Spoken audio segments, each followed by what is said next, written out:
SABC News on Channel 404, Jumbo Africa, and a very warm welcome as we broadcast live from our Auckland Park studios in Johannesburg, South Africa, to the rest of the African continent. I'm Elvis Preston. I'll be with you until 12 o'clock. We're also streaming live on YouTube with the entire show now available on our YouTube channel. We're asking you a question today. You know that the Eskom tariffs went up yesterday, and we want to know, what are your thoughts on the new Eskom tariff hike? Let us know on our Twitter handle at SABC Newsroom and our Facebook page. But first, let's take a look at all your news headlines.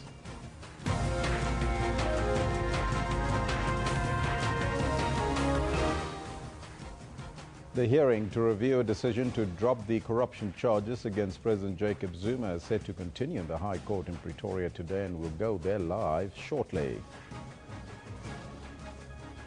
NERSA slams Eskom for missing cheaper options to keep the lights on. And Angola begins its Security Council presidency at the United Nations.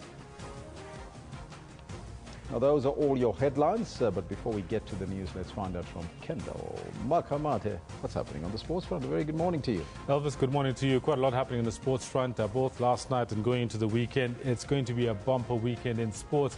Good morning. This is what we have for you in the sports today. Mamelodi Sundowns give SuperSport United a footballing masterclass, beating them 2-0 in last night's league match.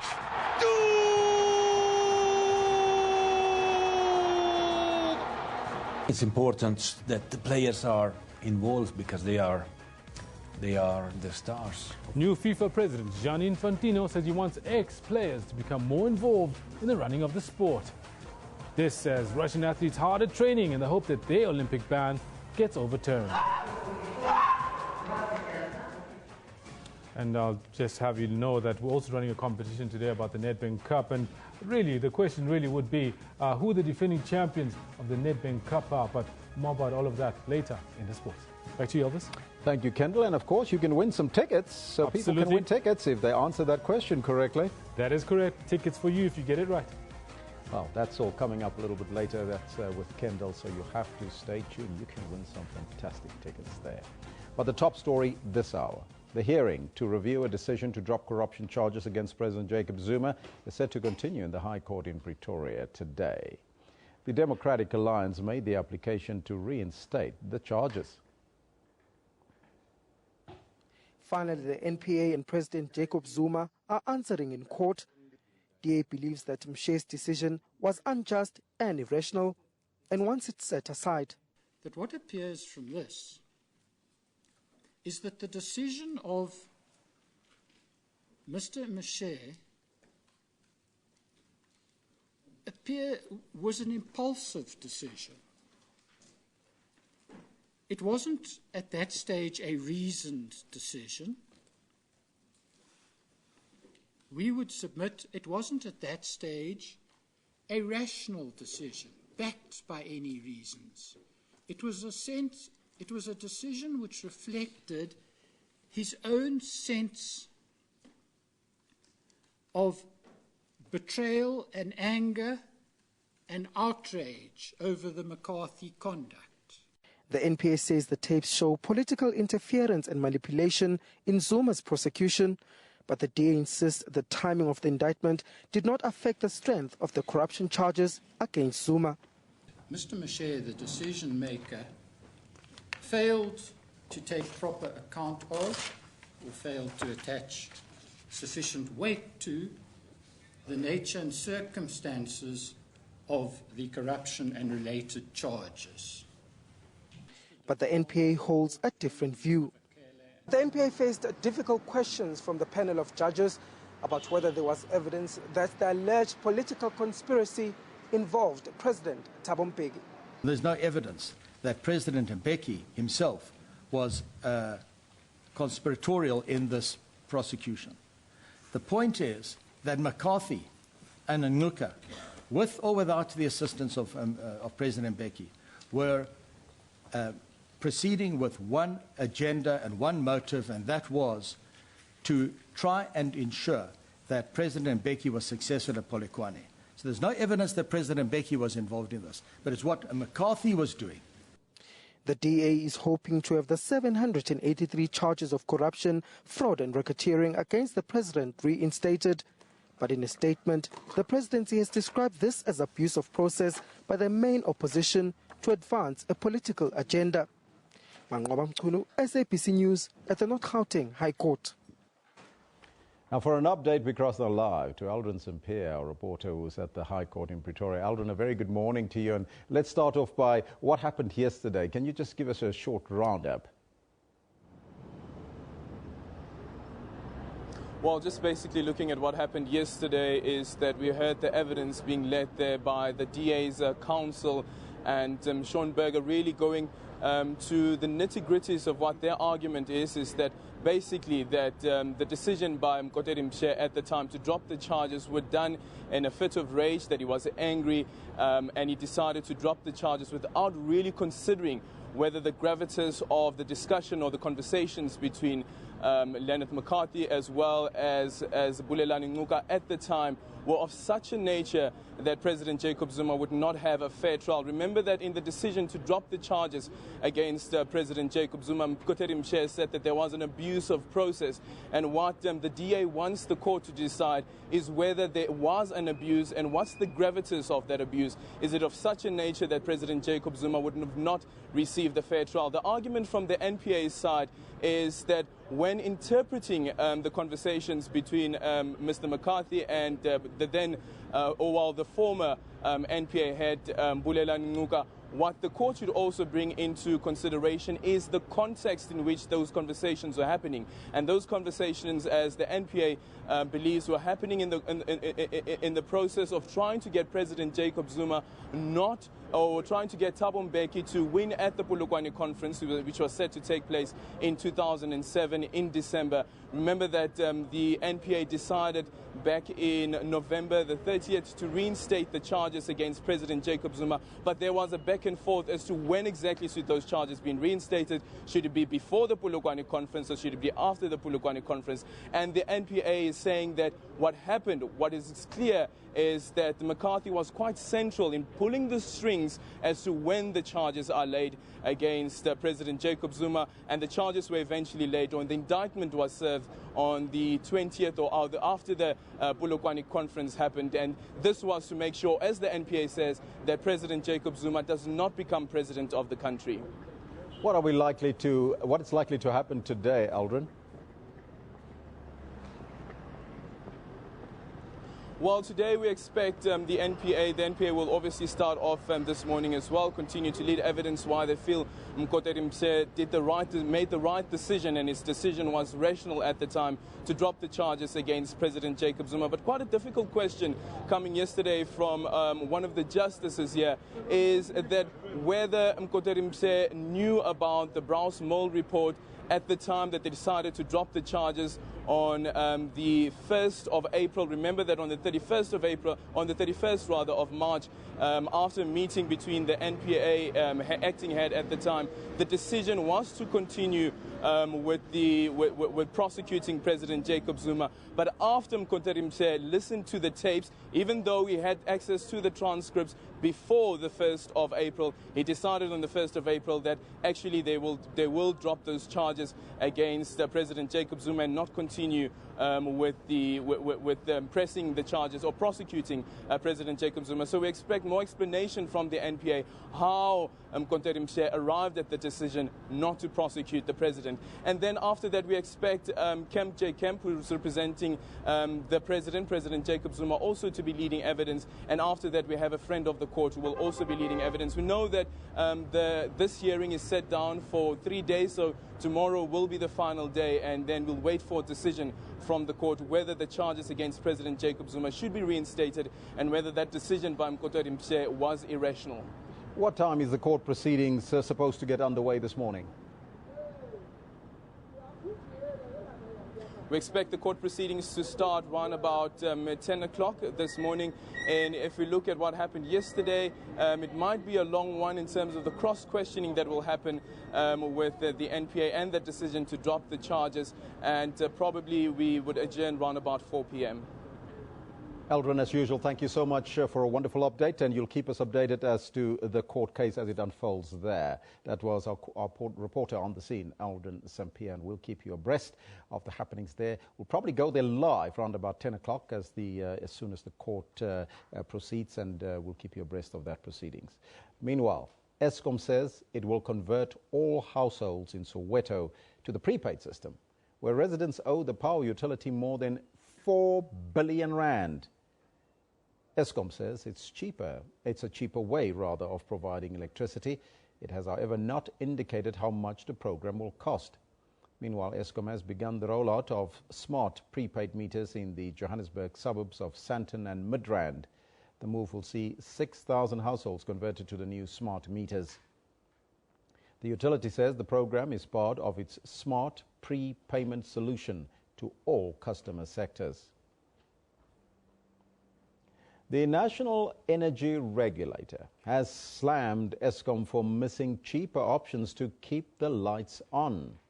NERSA announced yesterday that it was only granting the national power utility half of its 22 billion rand tariff increase request. Now, this means that the average tariff increase for Eskom standard tariff customers will be 9.4%. NERSA chairperson Jacob Modise said although Eskom may be justified in the use of gas turbines, maintenance of the cheaper coal options was not well executed. Metro Rail is set to start running a scaled-down train service on Gauteng's East Rand. This follows the suspension of train services in the Springs, Nigel and Davidton areas in the past week. Now, this is due to an increase in incidents of intimidation and assaults of train drivers and guards by commuters. Some train coaches have also been torched. Metro Rail says it only has 2 services that are running per day. The morning and the afternoon peak services is still currently underway. Now, the weekend train services have been left unchanged. The entire Southern Africa is experiencing what is called the El Niño-induced drought. Agri-SA and the Southern African Confederation of Agricultural Unions, SACAU, both told the media the drought will lead to food insecurity. Meanwhile, Parliament has heard that consumers will pay at least 25% more for pork.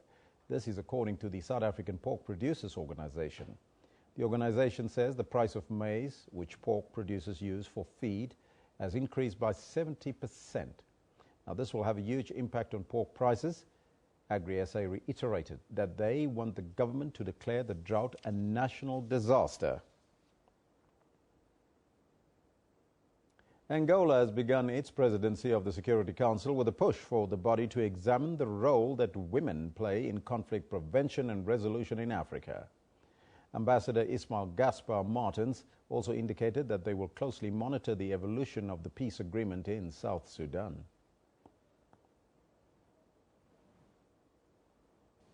He says this month's council program will be Africa-centered, while the critical situation of South Sudan is expected to loom large, with the president pointing to some positive signs. That gives us time to work more with South Sudanese, especially now that there is implementation of the agreement signed, and the vice president is now in place. You know, the situation in South Sudan seems to be evolving for better. Maybe we would not be will not see the need for either for target sanctions or the arms embargo. But that is coming sometime later. When it comes, we will judge according to the situation.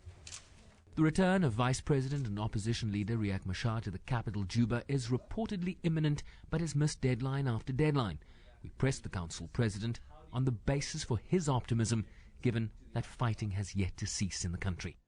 There is a step-by-step evolution towards a better position. That's what we hope, and we will continue to work on this and send the message, not just work from here at the UN, but also from the African Union, because, you know, IGAD is still working on it.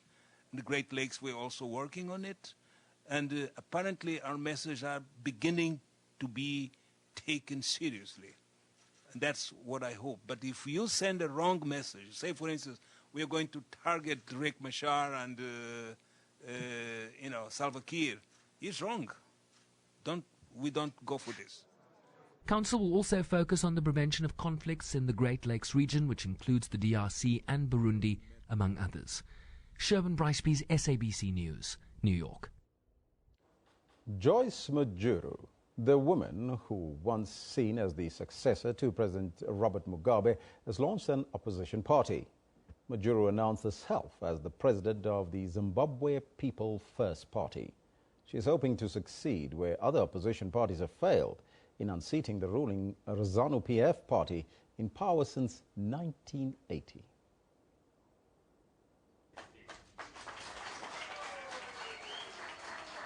Joyce Mujuru emerged from an 18-month absence to unveil a new political party which will challenge ZANU-PF in the 2018 elections. Today we confirm our existence, or the existence of a viable, homegrown, inclusive political party.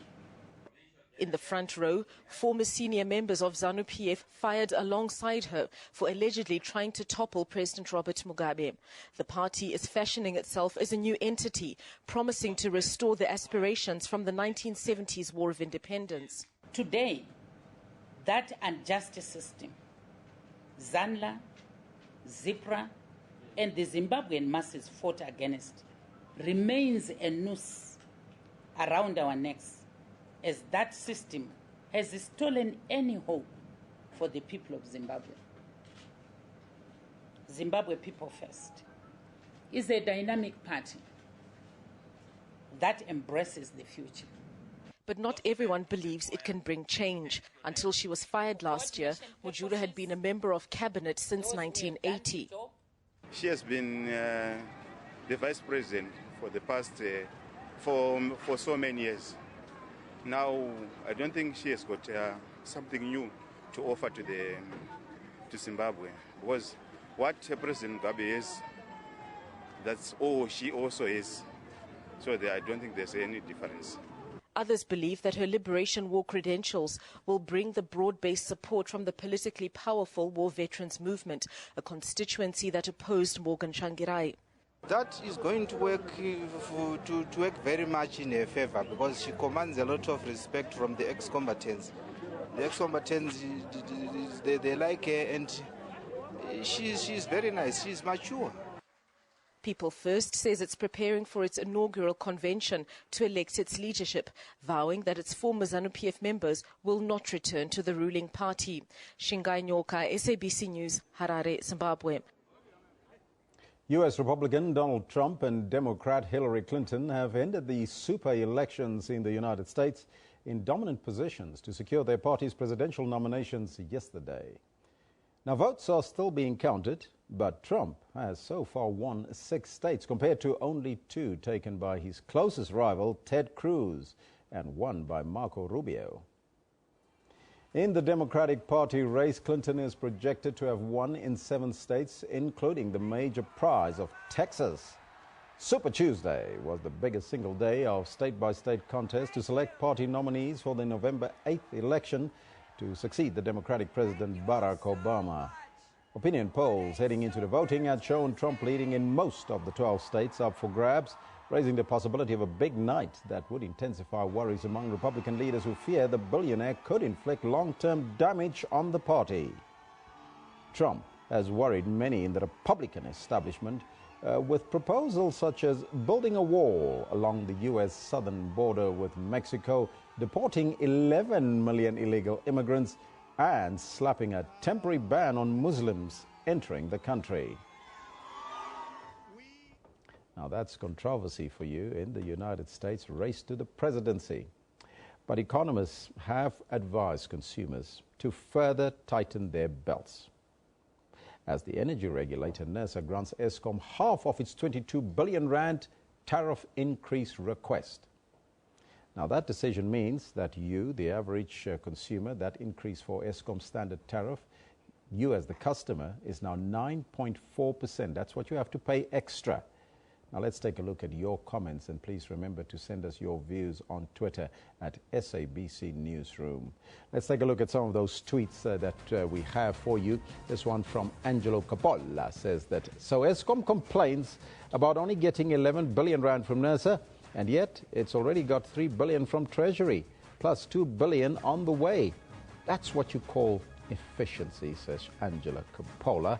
You can read into that tweet whatever you like. This one from Bonclair says, Eskom is in debt, and to recover their costs, they increased their tariff by 9.4%. Well, that's what's going to happen. That's your increase, almost 10% that you are going to pay. This one from Alma Rock says, Eskom and NERSA possibly under pressure by the independent power producers pushing for a big increase to maximize profits at our expense, so says Amanuk.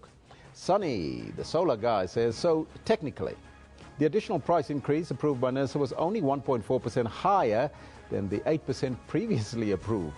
Will Eskom be satisfied? I doubt very much, Sonny, the solar guy, because in 3 months' time they might be going back to NERSA to ask for more.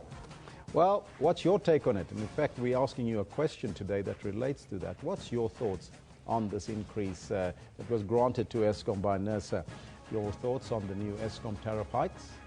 Send it to the Twitter handle at SABC Newsroom, as well as on our Facebook page. If you like us there, by the way, you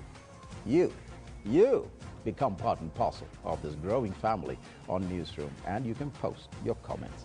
Let's now take a look at the front pages from around the globe and some of the newspapers, and we're starting off in Europe. The Times reports that electronic cigarettes are set to soar in price under plans by Brussels to tax them at the same punitive rate as tobacco. There you have it. And in Iran, the Tehran Times says the car industry should be privatized in order to be turned into a global competitor. President Hassan Rouhani announced there. And finally, in New York, the International New York Times reports an elite American Special Operations Force has captured a significant Islamic State operative in Iraq and is expected to apprehend and interrogate a number of others in the coming months, ushering in a new and potentially fraught phase in the fight against the extremist Sunni militant group. These are some of the front pages of your international newspapers, and we'll come back to a little bit later to give you more on the national front. Let's now take a look at the top court cases in the country today. There's a couple of them happening. We start off in Pretoria, where the DA is expected to continue challenging the NPA's decision to drop the corruption charges against President Jacob Zuma. Will probably go there live in a short while at 10 o'clock. Then in Cape Town, the Western Cape High Court is expected to hear sentencing arguments in the case of Aljar Swartz, who admitted to beheading a teenage boy 3 years ago. Was the girl? I can't remember that. In order to sell the body parts to a Sangoma.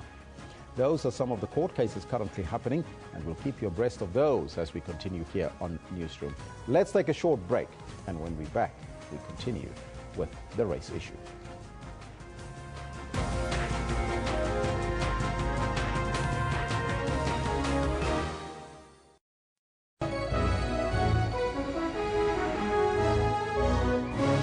A very good afternoon. You're watching the Midday Report. Lunchtime news amplified. But for now, this is what they call home. Their hope to shift to a higher ground seems to be against the tide. Midday Report provides you with more than just news stories. I just want Port Elizabeth to know that they own a world-class theatre. Good afternoon. You're with the news at 1 in the headlines. Very good afternoon to you. This is News Live. I'm Natasha Thorpe. Let's take a quick look at what's coming up in your headlines. Good afternoon and welcome to A View from the House. For all things news, tune in to Midday Report weekdays at 12 noon, only on the SABC News channel.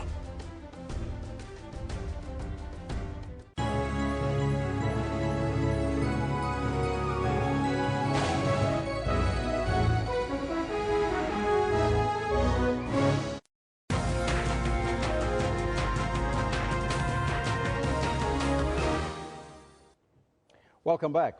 Since the beginning of the year, South Africa's university students have continued to call for transformation. But it seems that the togetherness that the nation saw last year during Remember the Fees Must Fall campaign has been slightly tainted in recent weeks following a series of other protests. Students have called for changes in the language policy. However, tensions have run high, leading to a number of alleged racial incidents.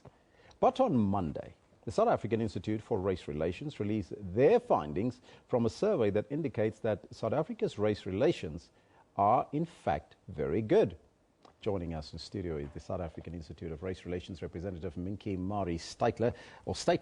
A very good morning to you, Minky. Good morning, Albus. First and foremostly, was the survey conducted in all the provinces? It was conducted across all the provinces.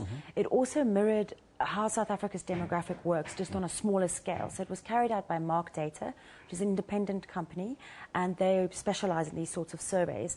And it was 2,245 people, which, as I said, mirrored. So 50% of those were under 34, which is the case in South Africa.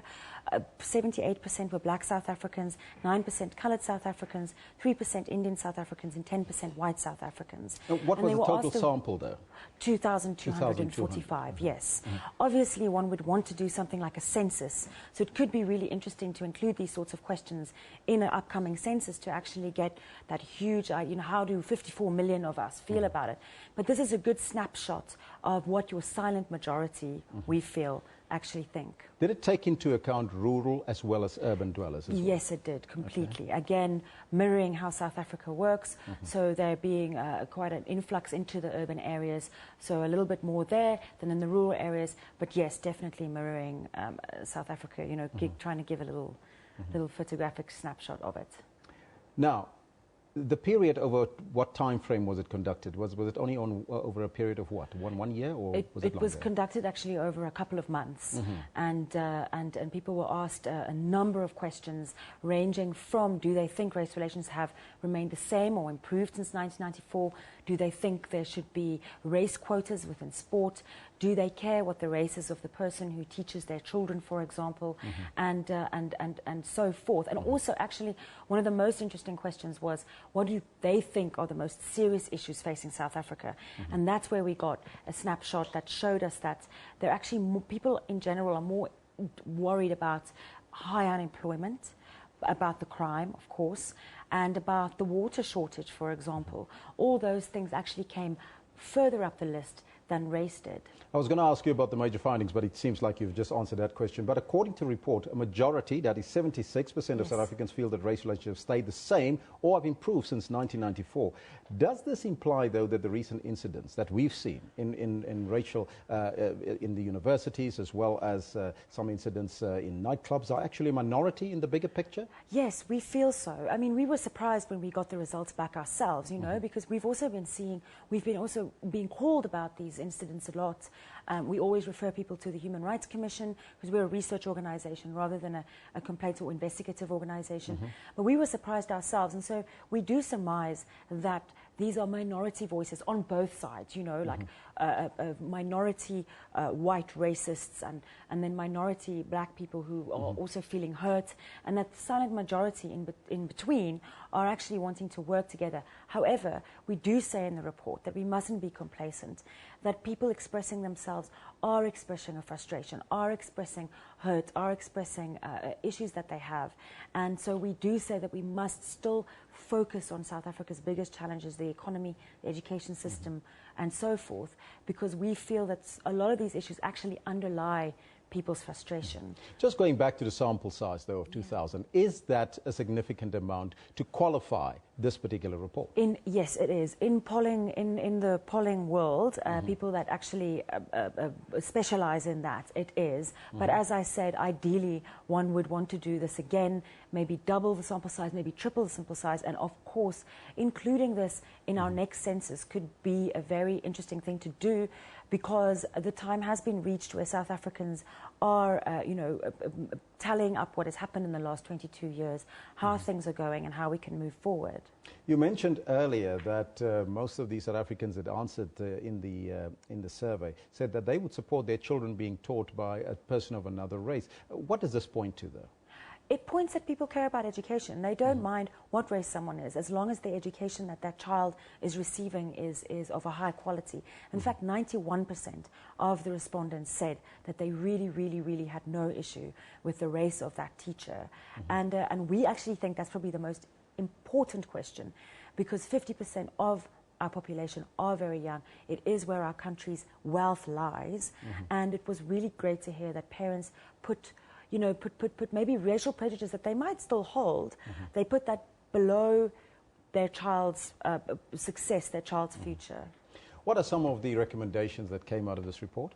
So what we recommend is that, yes, let's continue with the debate. We have always also said that we support the concerns that people raise, be it a service delivery protest, be it on university campuses, as long as obviously it's done within your rights and your responsibilities and so forth.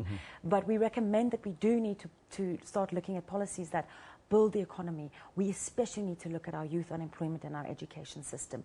We see in data that we didn't publish in this report, but we published 2 weeks ago, showing that there is a disparity in maths, for example, between young black South Africans and white South Africans, who tend to still go to your well-resourced, formerly white schools. Many of the schools in the rural areas, in the informal settlements, are not well-resourced. So we end the report by saying we mustn't be complacent. We need to look at this. We need to tackle this. We need to empower our young people. We need to close the inequality gap. And, we need to really raise up that silent majority especially, and get their voices heard. Does the report acknowledge the violence and the race violence that we've seen on campuses Yes, recently? the violence is very unfortunate. It's very, very sad to see, especially since South Africa's actually done quite well up until now. We quite proudly said last year that we haven't had a race riot, in 20 years, whereas if you look at the US, the issues that they've been facing, and even some of the issues that, the anti-immigration issues that Europe's facing. But unfortunately, of course, the first 3 months of this year have shown us a little bit of a different picture. What we do focus on is, as much as we talk about policy, there is individual responsibility. Each South African needs to think about what's my role in the reconciliation process. And also, our constitution is very clear. You have the right to protest, but you have the right to protest peacefully. And unfortunately, committing criminal acts in anger might be understandable, but it unfortunately cannot be tolerated. It's like everything else, you have the right to demonstrate, but you have the responsibility also with that. Exactly. Minka, thank you so much for joining us here in studio. Thank you, Elvis. Where can the report be found? Yes, it can be found on our website. That's www.irr.org.za. It's free to download to anybody. So, and they're also free to email us at info@irr.org.za if they have any trouble downloading it, but it shouldn't be an issue. Minka, thank you so much for joining us. Thank you. That was Minka Mari Statler from the Institute of Race Relations here in studio. We'll continue with this discussion a little bit later to find out a little bit more, and you can also comment on that. Of course, we're asking you about Eskom rates today, but you can comment on anything else that we talk about here on Newsroom. Let's take a look at some of your comments right now. There's the question on your screen right now. What are your thoughts on the new Eskom tariff rate hikes? Send us your comments to the Twitter handle at SABC Newsroom. You can also do so on the Facebook page. But Barclays in the spotlight. Hallo, noem dit Baklei Bank. Barclays Africa will sell its Africa business as part of a plan by the new chief executive, Jess Stalley, to simplify the bank structure and seek higher shareholder returns. Now today, the banking giant announced that it plans to sell its 62.3% stake in Barclays. In fact, it was yesterday, over the next 3 years, Barclays Africa, a decision which will affect the banks like ABSA. Now let's take a look at some of your tweets. Now please remember to send those tweets to @SABC Newsroom, and also take a look at our Facebook page. Let's take a look at some of your comments right now. This one from Bresh says, Barclays Zimbabwe must brace for frenzied withdrawals. This one here from Simpiwe Mandleshlio says, Itala Bank and Teba Bank, no Africans own banks in South Africa. The exit of Barclays might be a great opportunity. What does that suggest? That we buy our own bank? This one from Firebrand says, no Africans own banks in South Africa.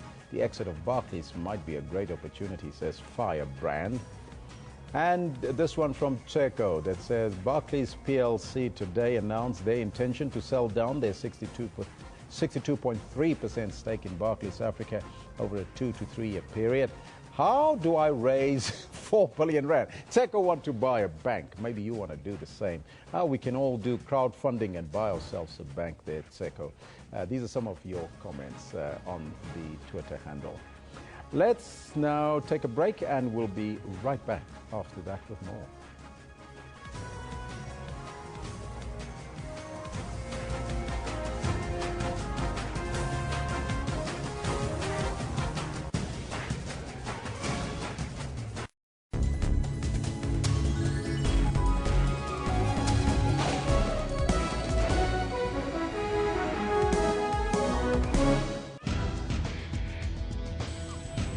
technology isn't all scary.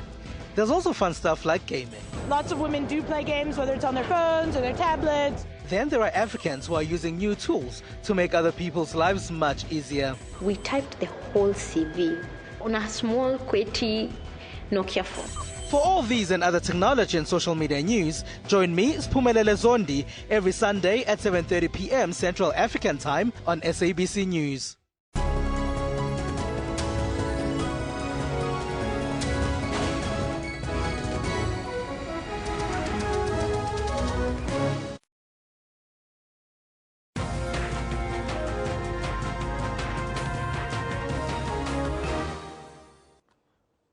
Welcome back. The Constitution states that South Africa belongs to all who live in it, and all citizens are entitled to human rights. The clause originates from the Freedom Charter that was developed in the 1950s by a radical group called Congress Alliance. Later, it was renamed the Congress of the People. And that states that South Africa belongs to all who live in it, black and white, and that no government can justly claim authority unless it is based on the will of all the people. The Freedom Charter also states that all national groups shall have equal rights, including that all people have equal rights to use their own languages and to develop their own folk culture and customs. South African universities, as you know, have been engulfed in campaigns like Rhodes Must Fall and Afrikaans Must Fall that have a direct bearing on the rights of other races.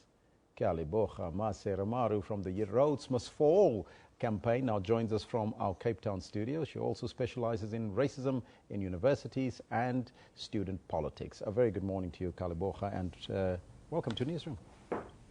Good morning, and thank you for having me. First and foremostly, what is your opinion on race relations in South Africa? I think South Africa is in a very difficult and very interesting time right now.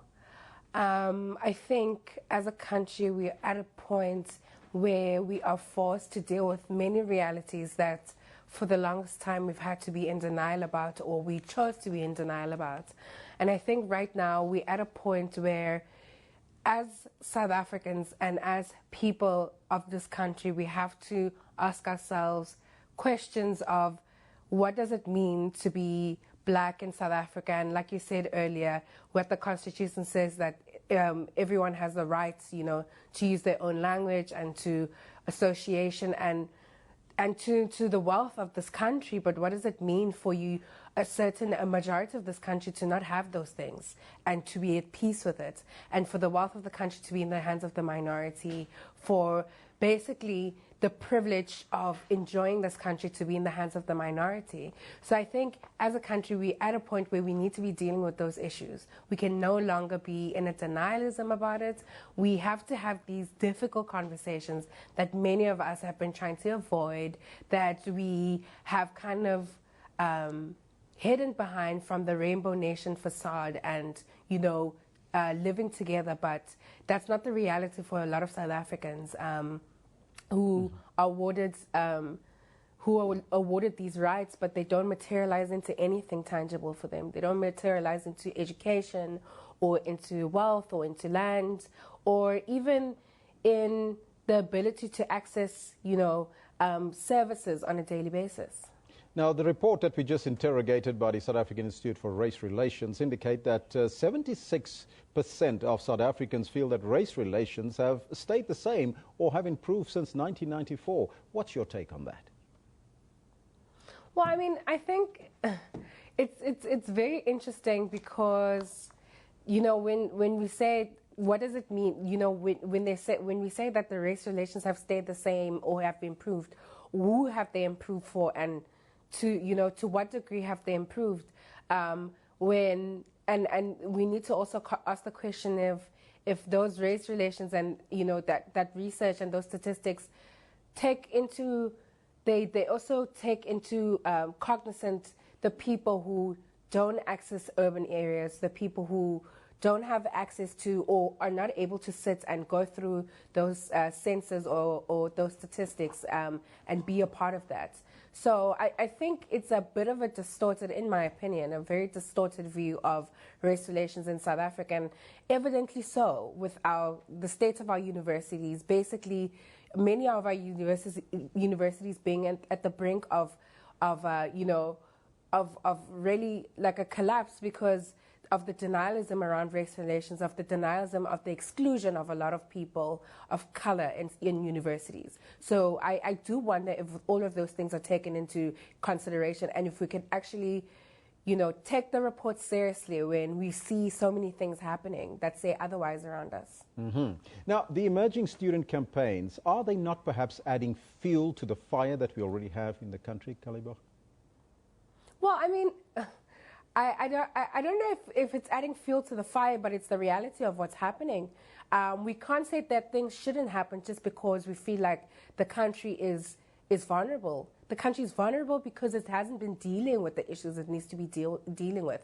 And that's why we're at the point that we are at. It's not vulnerable because it's being fueled by students. Students are reacting to the reality of the day that they're living and are saying something, are sending out a clear message about what they need and what they mean when they say they want to be a part of universities that include them, that recognizes them as full human beings and recognize them as for who they are and the people that they bring, not in spaces where they need to be assimilating, and I think it's very unfair and disingenuous to say that students are feeling this when it's the reality of what they're living with. Now, we've seen that fees must fall and the 2016 no fees increases united students of all races across the board.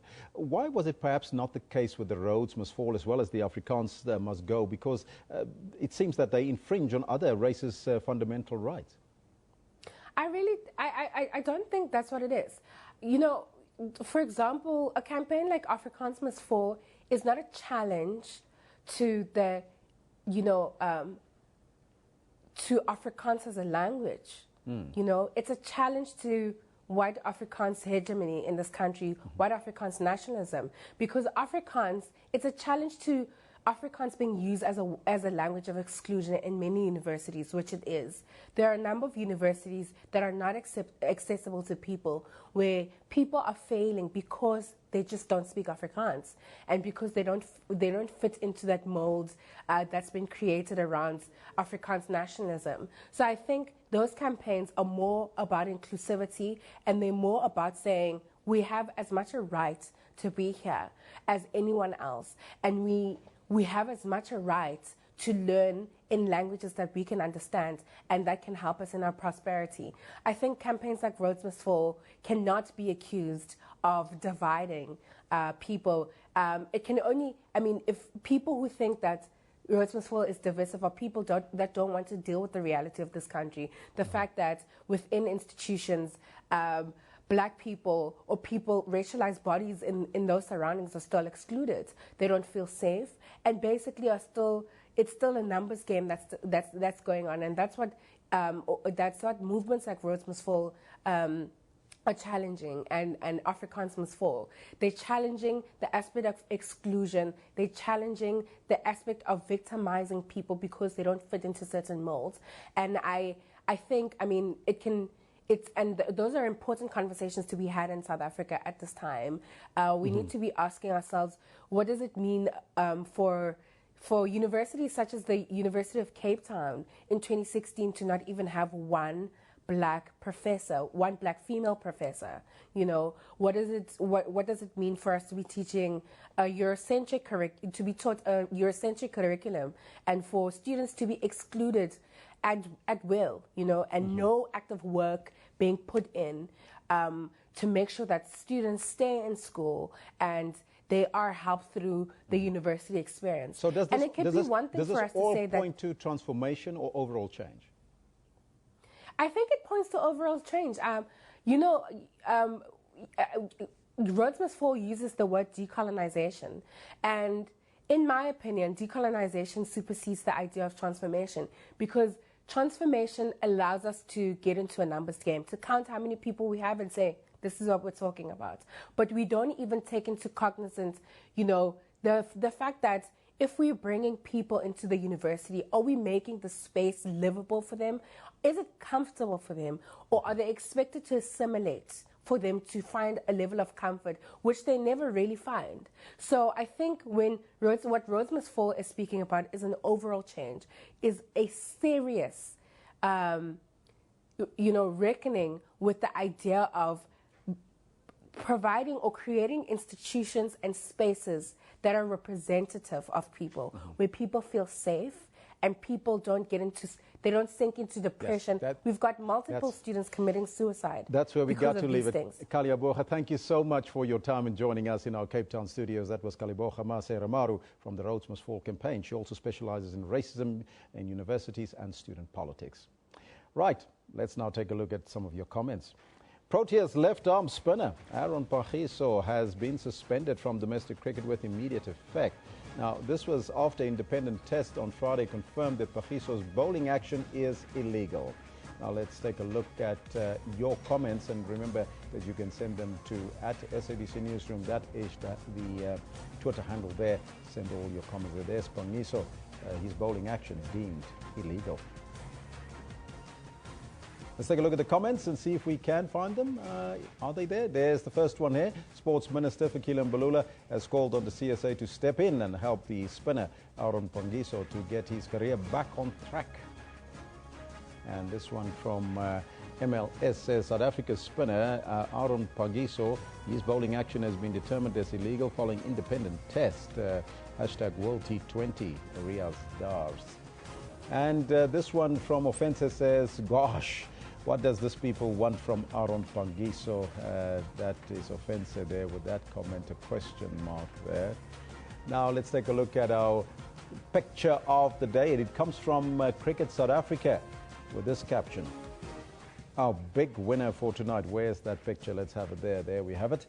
Our big winner for tonight at AB de Villiers at 17. Congratulations and all the best for the coming season.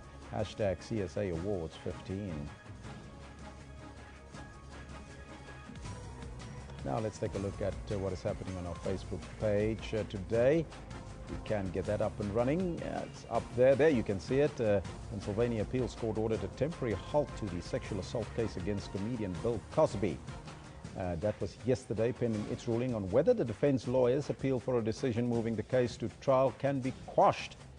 And then Republican Donald Trump and Democrat Hillary Clinton rolled up a series of wins yesterday as the two presidential frontrunners took a step forward towards capturing their party's nominations on the 2016 campaign's biggest day of the state-by-state primary voting, Super Tuesday they call it.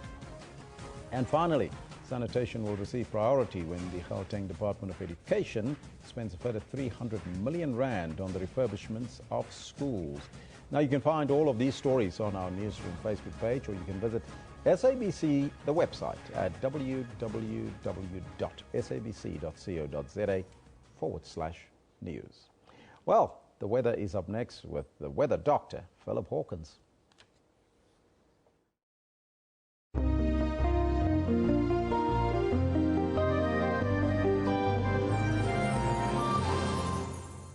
Yeah, thank you very much. Well, we're going to start off today by taking a look at what's going on in terms of your cloud cover for today. And first of all, we start off with a big band of cloud cover over Central Africa. Some very, very dense cloud cover there. High level, low level and mid-level cloud cover all the way throughout that area. It's already raining there and it will continue to do so through the day. As we can see, that extends down towards the eastern coastline, a little bit lighter in the eastern coastline there, but we are going to see that rainfall continuing in several places all the way throughout that region, extending down towards Botswana and other parts of southern Africa there. Now, as we take a look through the day, we're going to see that intensifying primarily over the Angolan region there, and as we move towards the eastern coastline as well, over parts of the eastern interior. So let's take a look at what this all means for your city today. Bloemfontein's at 34 degrees, temperatures in Pretoria peaking at 34 as well. So it is still going to be a warm to hot day, cloud cover forecast for the area as well. Harare forecast a 24 degree maximum, so a little bit more mild there. Lusaka's at 27 degrees. Temperatures in Kigali, the very same further north there. Of course, we're expecting some very dense cloud cover in the area and a 34-degree maximum forecast for Kilimanjaro. Now, it's not going to be raining over Kilimanjaro, a dry one over Dar es Salaam and Mombasa as well. These areas expecting just partly cloudy skies for today. So a bit of a change there from yesterday. Juba cooling down by about 1 degree from yesterday, 40 degrees. That still, of course, means it is a very, very hot day there in Juba. Khartoum at 41 degrees for today. So definitely some very hot temperatures there in Sudan and South Sudan. But taking a look further north, we're going to see those cooling down fairly quickly. We're going to see that in Port Sudan, 29-degree maximum, much more manageable there. Mecca's at 37 degrees, making it very warm there in Cairo, 32. Also a warm to hot day there. But we're expecting a slightly more mild one in Damascus, 26 degrees, but a steady warm temperature forecast for you with no rainfall. Still going to be a very pleasant day nonetheless. Benghazi's at 16, as is Tripoli. This means it's going to be a much more chilly day there. Algiers 19 degrees, with temperatures warming up as we move further west. No further cold front has come over the area. And of course, as a result, we're going to see temperatures warming up by about a degree or two each day. And we're going to see Marrakesh peaking at about 24 degrees for today. A very pleasant 23 for Las Palmas, if not slightly cooler than you would want it. Dakar peaks at 24 degrees and much, much warmer temperatures continuing as we move further south. 32-degree high for Conakry and, of course, that southern coastline of West Africa expecting just partly cloudy skies. It was raining yesterday, but nothing for today, at least not over the major cities there. 31 degrees for Abidjan, with Niamey peaking at 42 degrees. Very, very hot there. Now, moving in towards the western parts of Central Africa here, Bangui peaks at 36 degrees, so it is substantially cooler than we've been seeing it over the past few weeks there, and this peaking at 36 degrees during a rainy time. So it is going to be very, very humid there after that rainfall. Do be aware of that. This is where you can contact us, whether at sabc.co.za or give us a call, 011-714-5077. This is where I leave it for now. Stay tuned.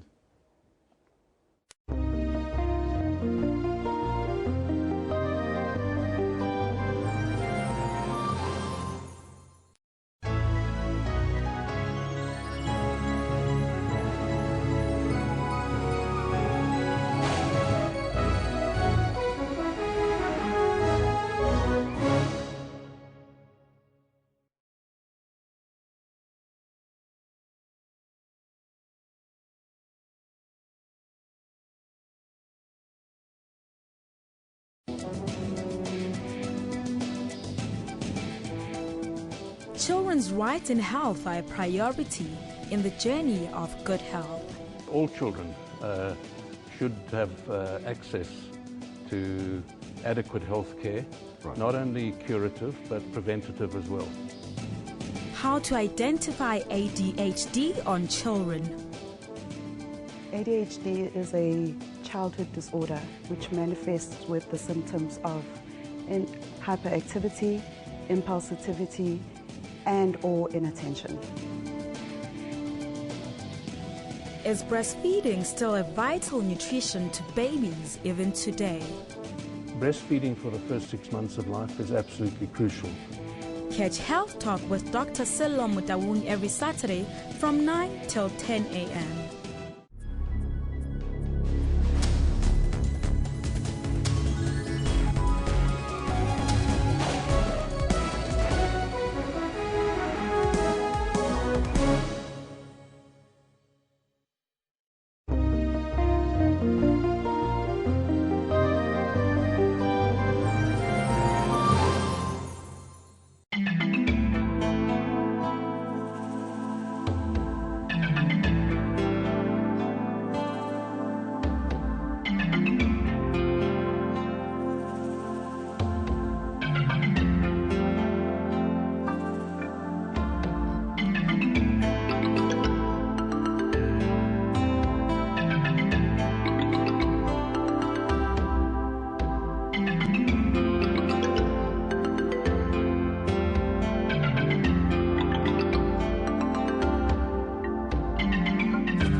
Tirengo. And I'm Vabakshani Chetty Miller, SAB Miller, and Hauser-Busch InBev. It's something that I need to learn to say more often. Will together produce around a third of the world's beer. It is a mouthful. Have you ever considered skin bleaching? Nigeria tops the list of African countries with 77% of its women bleaching their skin.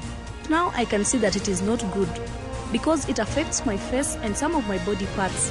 Thousands of Arab Israelis and Palestinians participated in a big rally. Flight MH17 was shot down by a Russian-made missile. How those chips may fall is a prediction best left to the currency of time. That's Primetime News, Africa Journal, and Your World on SABC News. Malema, when pregnant with her first daughter, Relebogile, knew that she wanted her daughter not to experience any identity issues. This is when she decided to look for toys that resembled Black as Beautiful. I think for me, it was also just to get our girls to have some sense of identity, somewhere, some sense of belonging. I grew up having black and white dolls, and going to a multiracial school, I did not really see color. So for me, it's this thing of she should actually know what her true identity is. Join your host, Pulang Mulabadze, on Bupilong every Friday at 17:30. A romantic adventure film starring Ivan Buerta and Donnelly Roberts. The story begins in the beautiful vineyards of Paarl in the Western Cape. The adventure takes off when the characters find themselves on the tropical island of Love, Mauritius. Josephine's work is more interesting and distinguishable. She visits war-stricken zone countries to tell the story of the damage war often leaves behind. This particular exhibition's case, places that are named after conflict or disaster or war or reconciliation. And basically what it is it's a collection of the best animated short films from around the world this year. And the idea is to inspire animators and directors with this exciting content. And so that's been offered to us as a cinema, and we're very excited to be screening the animated show of shows here in South Africa. Join Refulwe Mulwa for that 1 hour weekly dose of arts and entertainment news every Friday at 9 p.m. on Trends.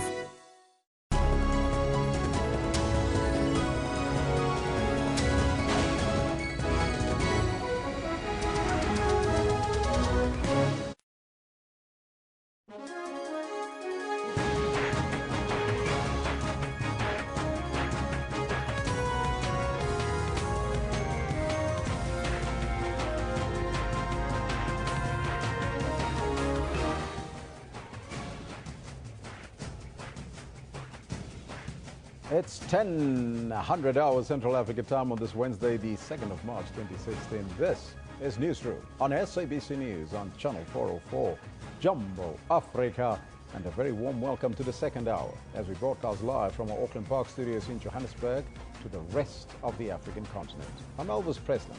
I'll be with you until 12 o'clock. We're also streaming live on YouTube, with the entire show now available on our YouTube channel. Question of the day we're posing to you. We have increase in electricity rates again, and we want to have your thoughts on the new Eskom tariff hikes. Let us know on the Twitter handle at SABC Newsroom, as well as on our Facebook page. But first, let's take a look at your news headlines.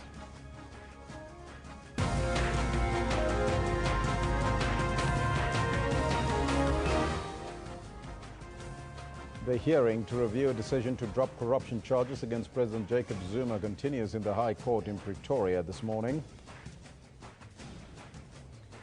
NERSA slams Eskom for missing cheaper options to keep the lights on. And Angola begins its Security Council presidency at the United Nations.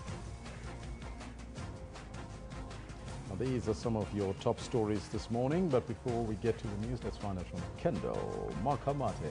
What's happening on the sports front? A very good morning to you. Elvis, good morning. Quite a lot happening on the sporting front, both last night and going into the weekend. It's been a very busy few days, and it's going to get busier as we go along. Good morning. This is what we have for you in the sports today.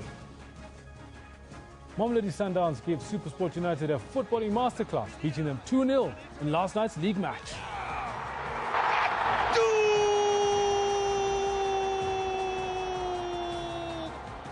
It's important that the players are involved because they are They are the stars. The new FIFA president Gianni Infantino says he wants ex-players to become more involved in the running of the sport.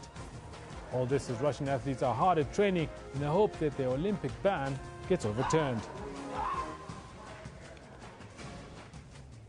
And of course, we're also running a competition today where we get to give you a chance to win match tickets to the Nedbank Cup Last 32 fixture between Wits and Celtic this coming Friday out here at Wits. And the question is, who is the defending champion of the Nedbank Cup? And you can always give us your answers at SABC Newsroom. Yes, Kendall, you can do so. You can be a lucky winner today, hey?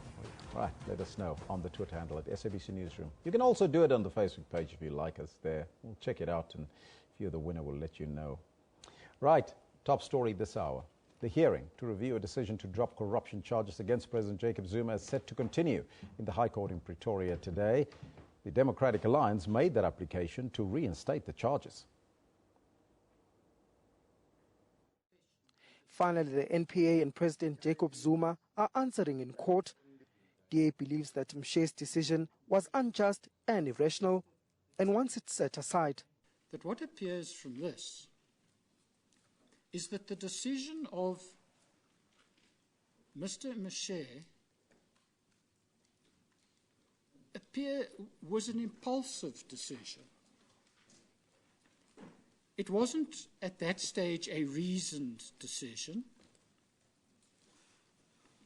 We would submit it wasn't at that stage a rational decision, backed by any reasons. It was a decision which reflected his own sense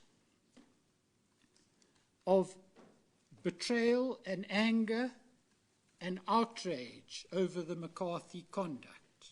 The NPA says the tapes show political interference and manipulation in Zuma's prosecution, but the DA insists the timing of the indictment did not affect the strength of the corruption charges against Zuma. Mr. Mshe, the decision maker, failed to take proper account of or failed to attach sufficient weight to the nature and circumstances of the corruption and related charges. But the NPA holds a different view. The NPA faced difficult questions from the panel of judges about whether there was evidence that the alleged political conspiracy involved President Thabo Mbeki. There's no evidence that President Mbeki himself was conspiratorial in this prosecution. The point is that McCarthy and Nnuka, with or without the assistance of President Mbeki, were proceeding with one agenda and one motive, and that was to try and ensure that President Mbeki was successful at Polokwane. So there's no evidence that President Mbeki was involved in this, but it's what McCarthy was doing. The DA is hoping to have the 783 charges of corruption, fraud and racketeering against the president reinstated. But in a statement, the presidency has described this as abuse of process by the main opposition to advance a political agenda. Manqoba Mchunu, SABC News at the North Gauteng High Court. That is what unfolded yesterday. Let's now cross live to the North Gauteng High Court, where the hearing to review a decision to drop those corruption charges against the President Jacob Zuma are continuing. And in the results, if I could ask you to turn to page 573 of the reported judgment.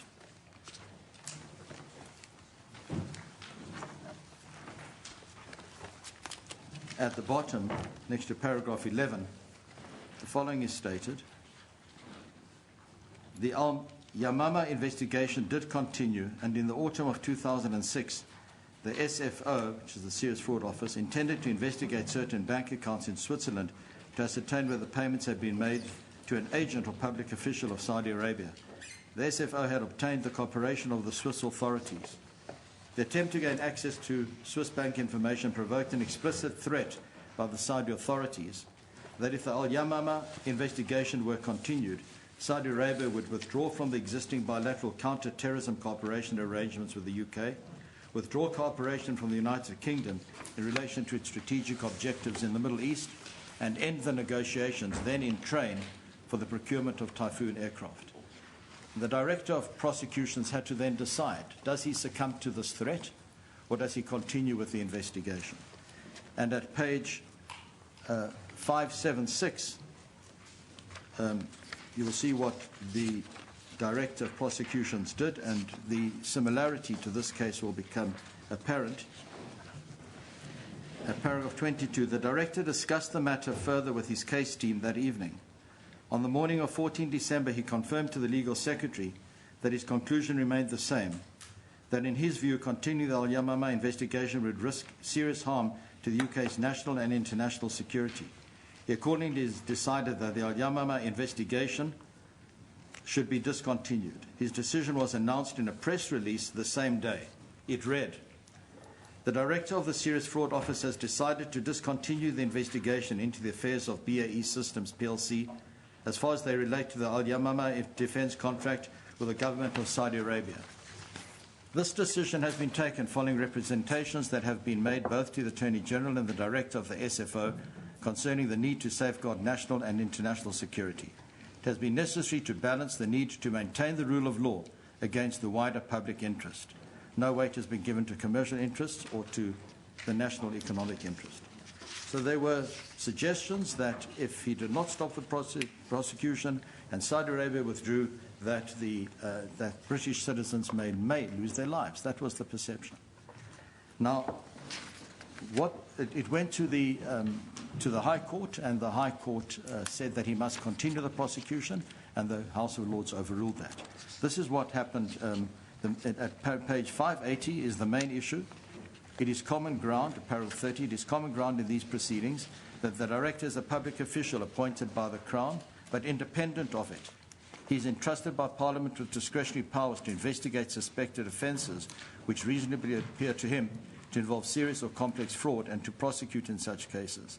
These are powers given to him by Parliament as head of an independent professional service who is subject only to the superintendence of the Attorney General. There is an obvious analogy with the position of the Director of Public Prosecutions. It is accepted that the decisions of the Director are not immune from review by the courts, but authority makes plain that only in highly exceptional cases will the court disturb the decisions of an independent prosecutor. At page 581, against the letter G, towards the bottom, the court said the Attorney General on 13 December 2006 was said to be extremely unhappy at the implications of dropping the investigation at that stage. What determined the decision was the Director's judgment that the public interest in saving British lives outweighed the public interest in pursuing BAE to conviction. And then finally, at page 584, the court said, the Director was confronted by an ugly and obviously unwelcome threat. He had to decide what, if anything, he should do. He did not surrender his discretionary power of discretion to any third party, although he did consult the most expert source available to him in the person of the Ambassador, and he did, as he was entitled, if not bound to do, consult the Attorney General, who was, however, properly left the decision to him. The issue in these proceedings is not whether his decision was right or wrong, nor whether the Divisional Court of the House agrees with it, but whether it was a decision which the Director was lawfully entitled to take. Such an approach involves no affront to the rule of law, to which the principles of judicial review give effect. And we rely precisely on that this is his discretion, that is the National Director, and unless there are allegations of that he was mala fide, or that he had an ulterior motive, or that he didn't apply his mind, then his discretion stands, and the court should not impose its own wisdom on what the court would have done or what the court believes was reasonable. And yesterday, our learned friends referred to the... Must be rational.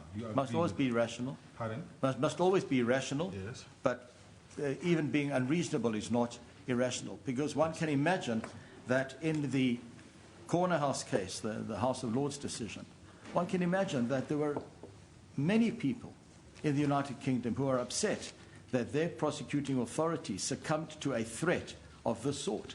And there were diverse views. But at the end of the day, and it may be that the majority of the people would not have taken the decision which the Director of the Serious Fraud Office took. Maybe they would not have, but it was his discretion, and the House of Lords said it should not be interfered with. And yesterday, a learned friend referred to the two-stage test. Firstly, was there an abuse? And secondly, was the nature of such a character that it is sufficiently linked to justify a stay of prosecution? Now, he referred to the Latif case, again in the United Kingdom. And I just want to read from the case which they rely upon. It's in the bundle which they handed up to the court yesterday. It's at page 157.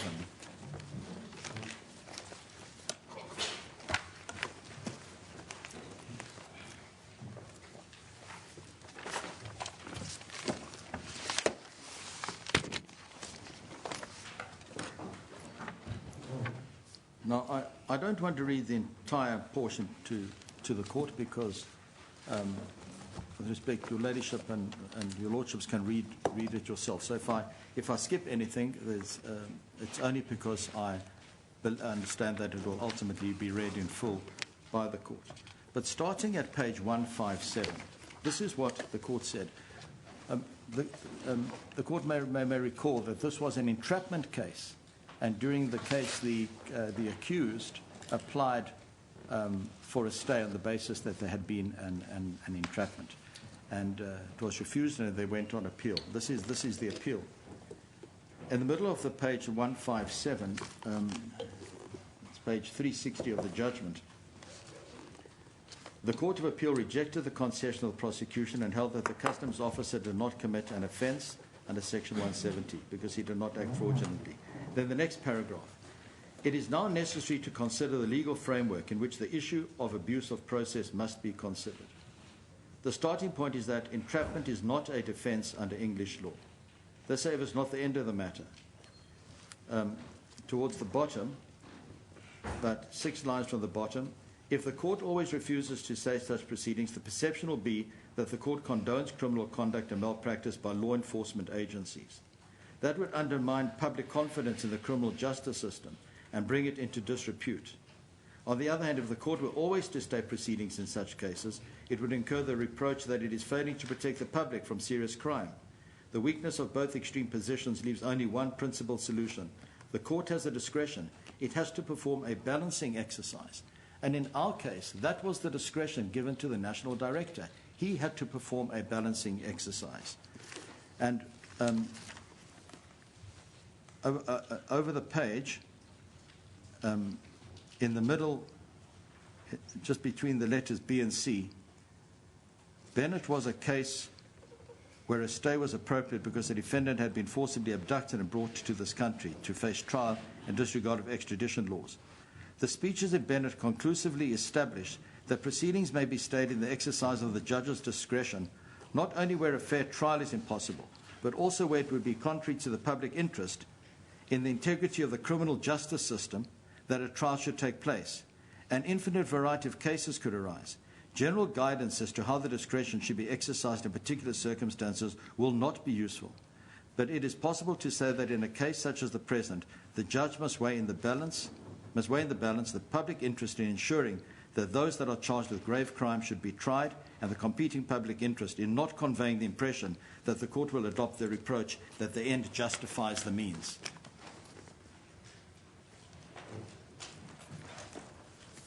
So, yes, and I'll just point out that in the reasons of Mshe, which I'll come to, that's what he referred to. That's what he relied upon, what I've just read to the court. So I want to move on then to what was the problem? What was it that McCarthy was doing? What was his role? And I've handed up just a chronology to make this portion of the argument more speedy.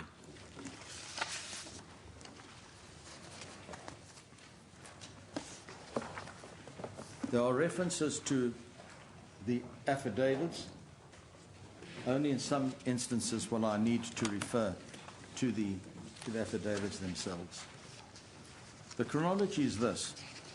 On the 1st of November 2007, that's when Dana was present at the meeting between Mshe, the deputies, and McCarthy. and the meeting decided that the decision to prosecute President Zuma should be left to the head of the DSO and the investigating director. If it need be said, he was not the president at that stage. On the 12th of November, Mshe met with his deputies to discuss the prosecution of the third respondent, that's President Zuma. The meeting resolved that McCarthy, together with Ramaiti and Hofmeyr, would meet with the prosecution team to review the case file.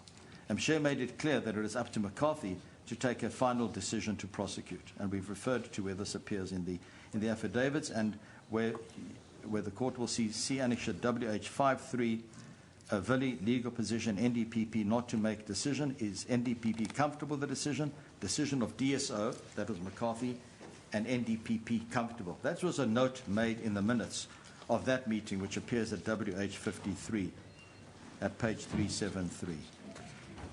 On the 17th of November, Dana was instructed by McCarthy to finalize the indictment and to include Ngwengwe, he was the investigating director at the DSO, to include him in any future discussions.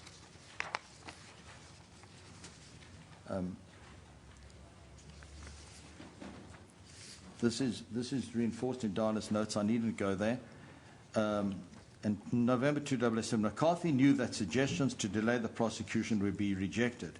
He started lobbying individuals to postpone the prosecution. On the 21st of November, McCarthy tried to persuade Hofmeyr to delay the prosecution. Now, can I ask you to have regard to the answering affidavit at paragraph 164? It's at page...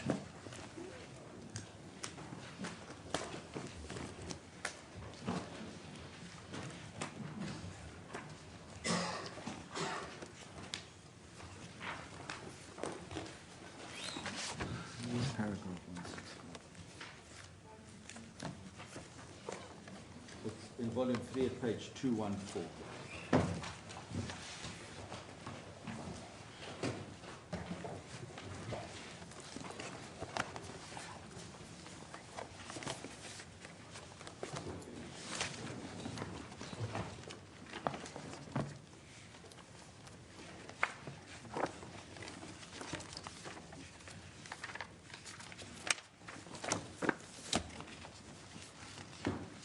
This is what Hofmeyr said in his affidavit, and for purposes of this application, it must be accepted.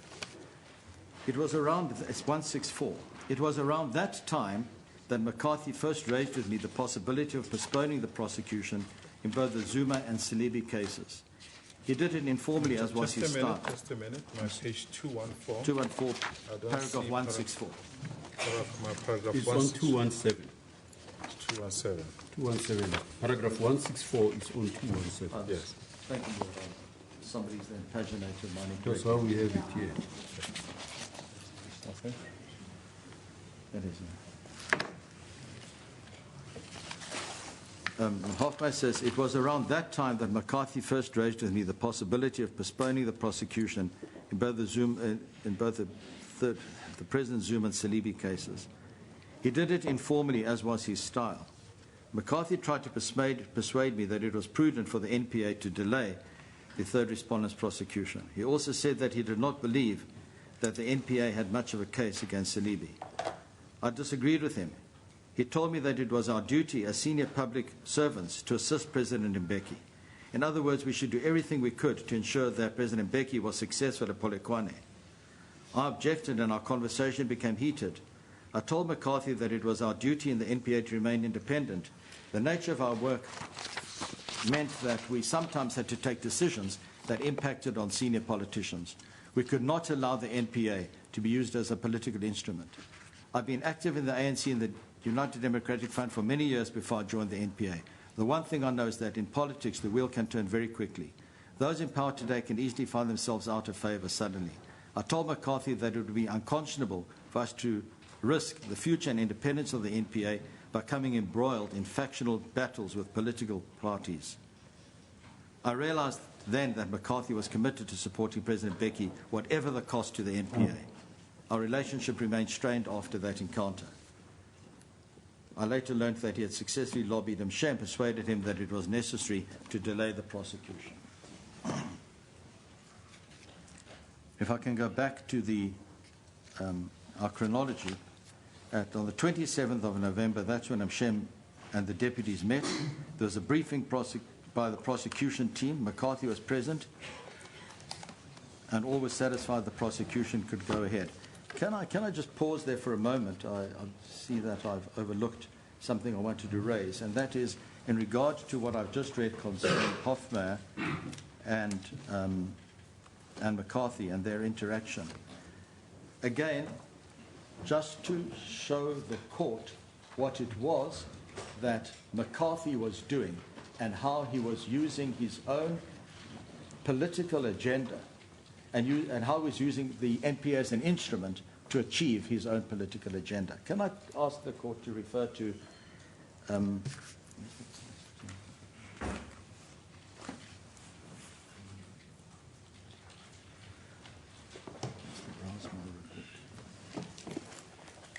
just bear with me for a moment.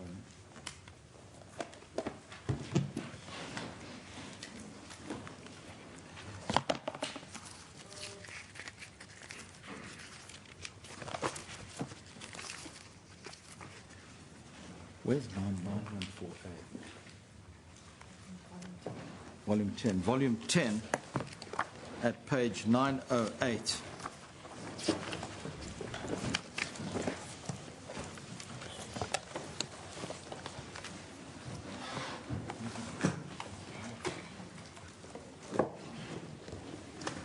And this is Hulley's affidavit, and the document at 908, it's MH7. Is an attachment. It's it's MH7, page 908.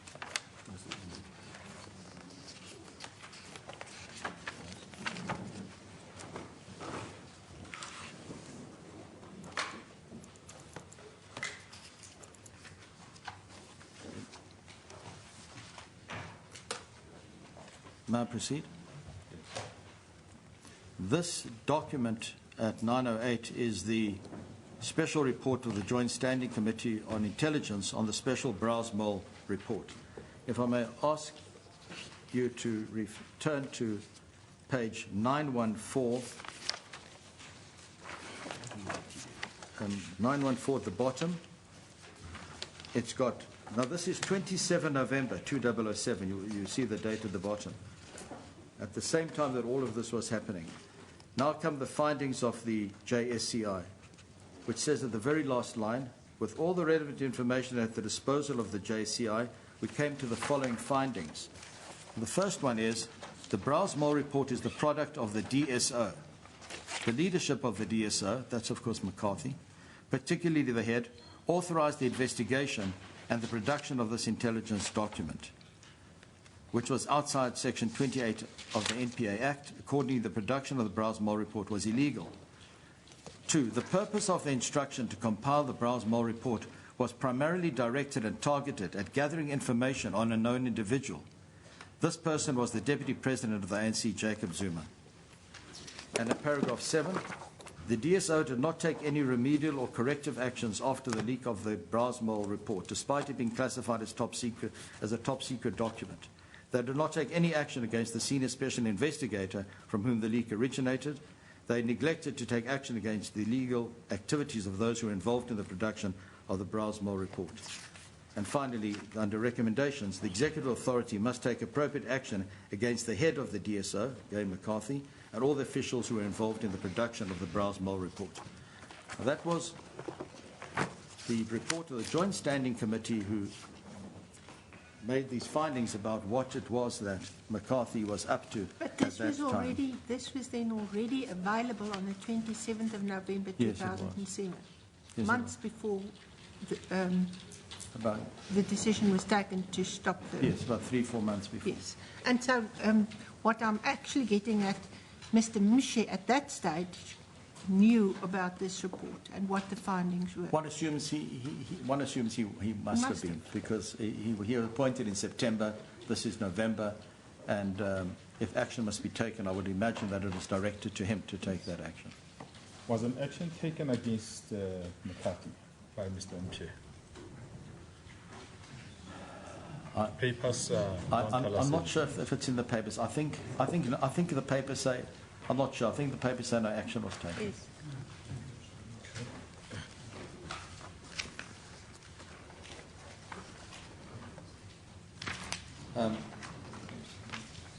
On the 3rd of December, McCarthy went to see Mche and said that he wanted to talk about postponing the President Zuma prosecution. Mche did not agree with McCarthy that the prosecution should be postponed. He nevertheless accepted that McCarthy had the authority to make the decision. Mche spoke to Down and told him there was a possibility that the prosecution of the President Zuma would only take place the following year. That's 4 December and 6 December. We know that Mche phoned Down and told him he had decided to delay the prosecution, and we went through that yesterday, what his reasons were why he did that, which appears in his supplementary affidavit. The Dana affidavit in volume 33 is relevant in one or two respects. If I could ask the court to refer to volume 33 at paragraph 4.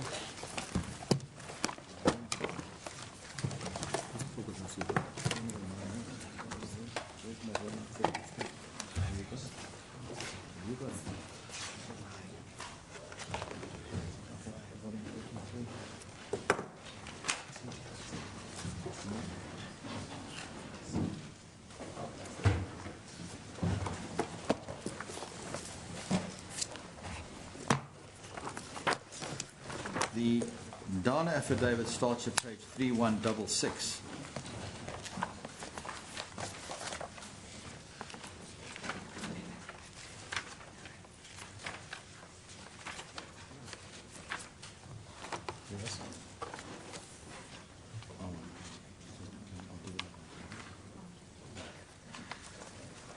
Paragraph 4, Dana says, I've read the answering affidavit of William Andrew Hofmeyr. I understand that Hofmeyr's affidavit has already been served and that it is intended that this affidavit will be served subsequently, but to be regarded as having been filed together with therewith. And then he confirms the facts insofar as they relate to him. So it was part, in effect, of the answering affidavit. At paragraphs 6 and 7, Dana says, I confirm that on Friday, 21 December, McCarthy instructed me to round up the prosecution team. This is immediately after Polokwane. I confirm further McCarthy told me that Mche had instructed him to institute the prosecution. Now, I don't... is to do so immediately. I needn't go there. We went there yesterday, and Mche says that's not true. He was away. He was on leave, and he gave an interview to Radio 702 to say it's going to happen the following year. So that was what McCarthy was telling Dana was certainly not true.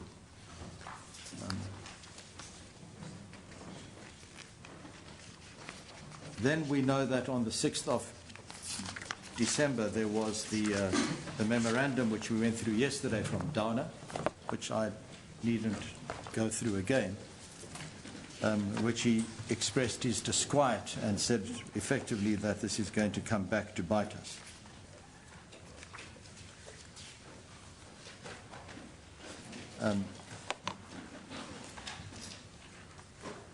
Again, in December 2007, when Hofmeyr asked Mche how the decision to postpone the prosecution had come about, he confirmed it was McCarthy who persuaded him that it was necessary to postpone the prosecution.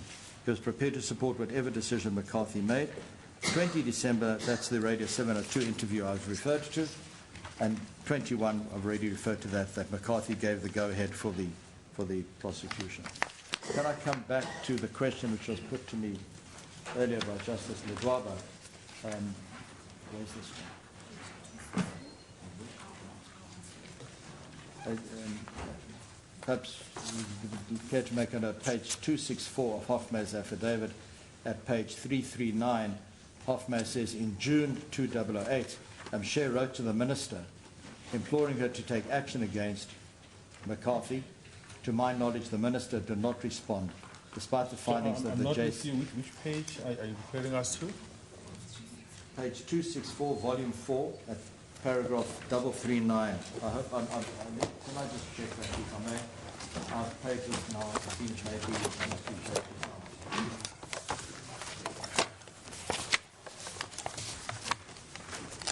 Volume 4, page. I've got 264. It's paragraph 339. Page 266. Got it. 266. Maybe 266, paragraph. Yeah, mine is 266. 266. 339.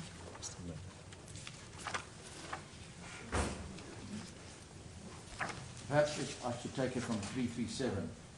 Their report released publicly in November 2007 criticised McCarthy for failing to cooperate fully with the JSCI. 338. On receipt of the JSCI report, the Minister wrote to the NPA instructing them to take action against McCarthy and Powell. And shared no authority to act against McCarthy, only President Mbeki had the power to act against him. 339. In June 2008, Mshe wrote to the Minister imploring her to take action against McCarthy. To my knowledge, the Minister did not respond. Despite the findings of the JCI, President Mbeki failed to take action against McCarthy. And we know that McCarthy resigned shortly after that and went to take up his position as head of integrity at the World Bank.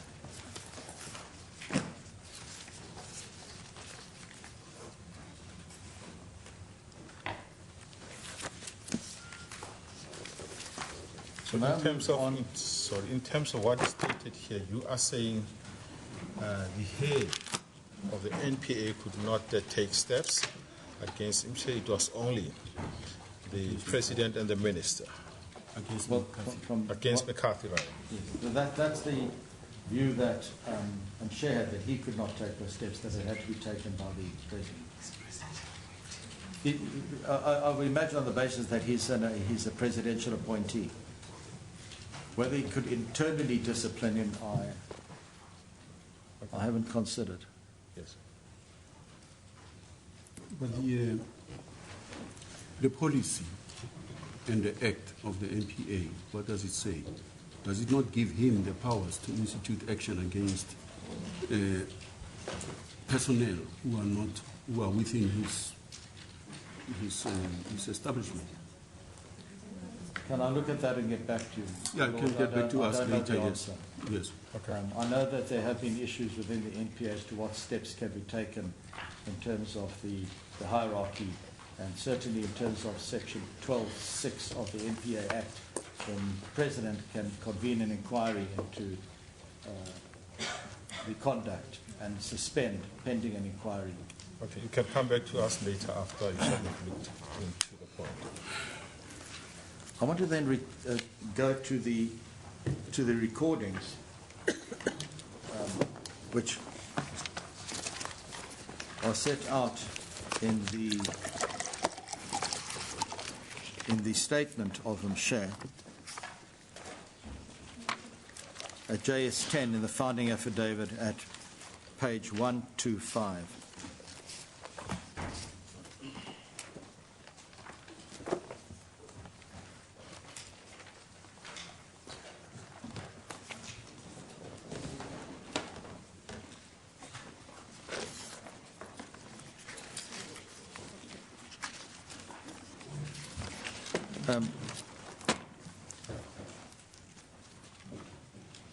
On the 7th of November, there's a recording between McCarthy and Ngcuka. McCarthy says to him, "I read yesterday's Business Day editorial. You must just read it."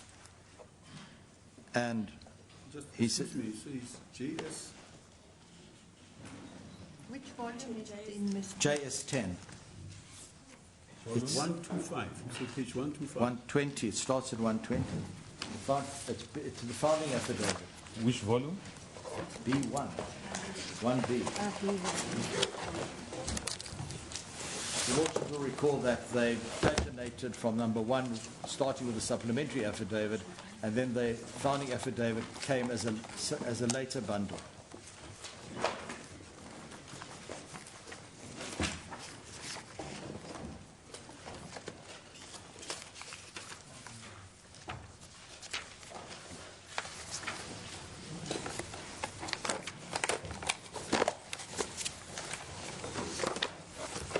These recordings appear in the context of Mshe saying in his media statement, "I will now deal with the contents of some of the recordings set out below.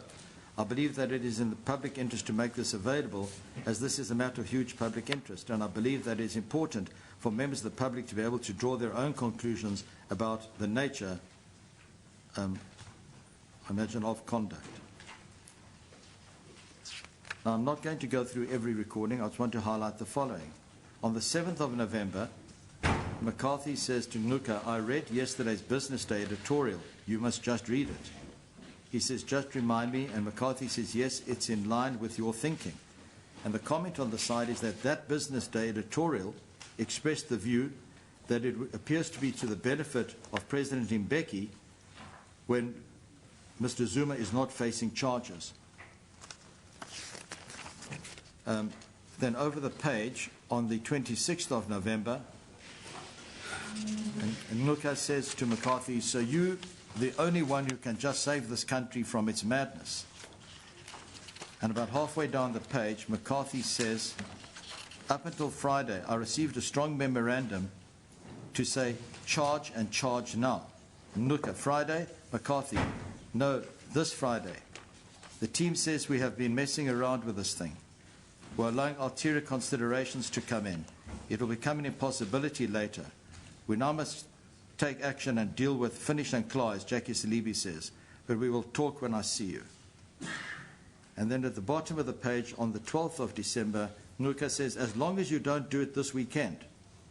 McCarthy, "If we hold it back, it will be because the clever people like you and others are saying to us that the country needs cool heads, but I would hate to have to be seen to be wrong later." And Ngcuka says, "Just don't do it this weekend." And it continues, "It might change, Ngcuka. I can't keep an open mind. You can't do it this weekend. Our minds won't change." And then he reiterates, Ngcuka says, "Just don't do it this weekend." And McCarthy says, "I won't move this weekend. If this changes, just let us know." And Ngcuka says it won't change. And then at the bottom of that page 127, 13 December, McCarthy, "What is the mood like?" Ngcuka, "Is it out?" McCarthy, no, I'm just checking the pulse of securities." McCarthy, I thought I will give you a call once a day, twice a day, to hear whether the position has not changed." And he said that thing will only be filed tomorrow. They were talking about the Constitutional Court. But what he talks about whether the position has changed, and over the page, you'll see in the next block, McCarthy says, President Zuma will say we are conspiring against him. And McCarthy says, "Can I ask, the script has not yet changed?" And Ngcuka says, "Yeah, no."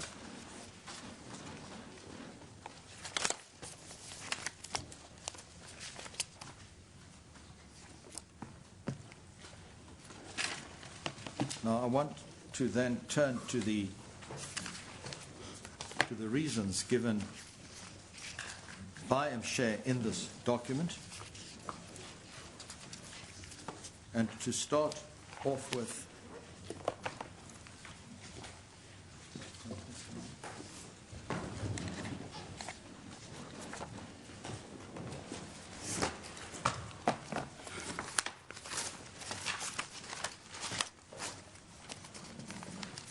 we know that representations were made.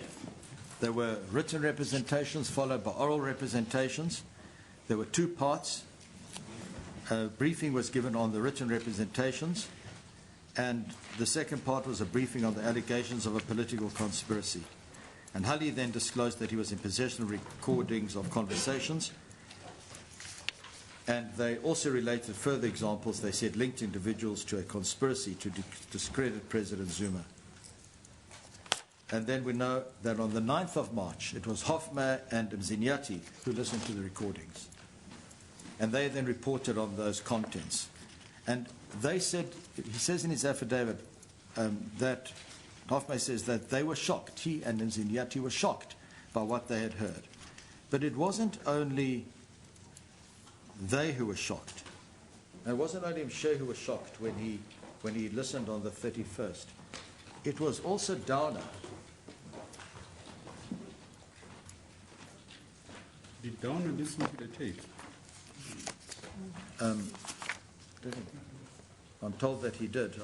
When? Can I just see if it appears in his affidavit? Huh? 3181.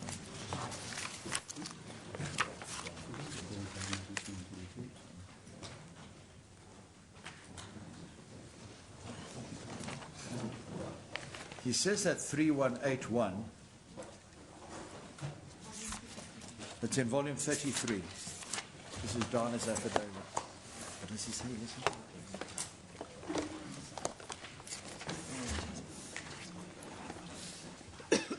Page 3181. 3181.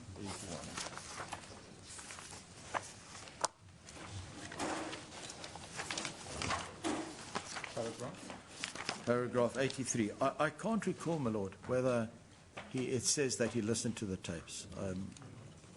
But he says at 83, I confirm that we were all shocked about the contents of the recordings as they cast serious doubt on McCarthy's integrity. I was reduced to tears, he says. Notwithstanding the content of the recordings, the prosecution team remained convinced that President Zuma's representations for the prosecution to be discontinued should have been declined. But it's quite a statement to make when you're implying shock that a person in the position of Dana says that this, when he found out about this, whether he heard it I can't say, when he found out about it, that it reduced him to tears. Yes, and this was the information from Hofmeyer and Mzinyati, telling them about the contents of the tape. They were all shocked. Yes, unless he listened to it himself. And I'll look to see whether, I don't recall seeing that he said he listened to it, so I don't know whether he did or not. I couldn't pick it up either. That's why I'm asking you this question. But we will look, and if we find anything about that, we will tell you. But I don't recall seeing it. You say that Hofmeyer and Mzinyati listened to the tapes on the 9th of March. Yes. And when did they brief the entire team? Can I?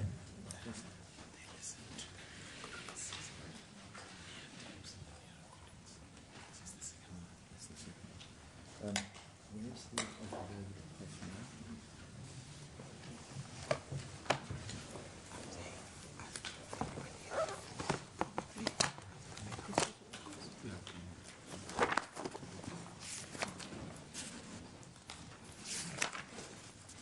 It starts, I think it would be pages. Just a minute.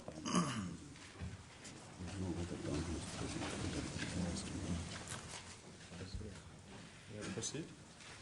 In volume 3, from paragraph 249, so I think it may be 243 in your bundle. Volume 3. Paragraph 249, page 243.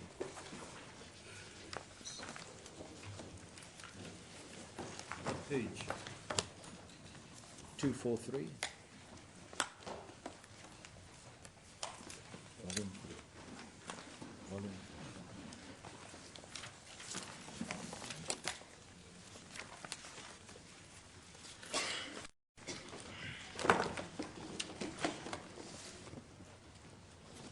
This is where he deals with the recordings from paragraph 249. It says the first meeting took place 18 March. Just a minute, please. 243, paragraph 249. Yes.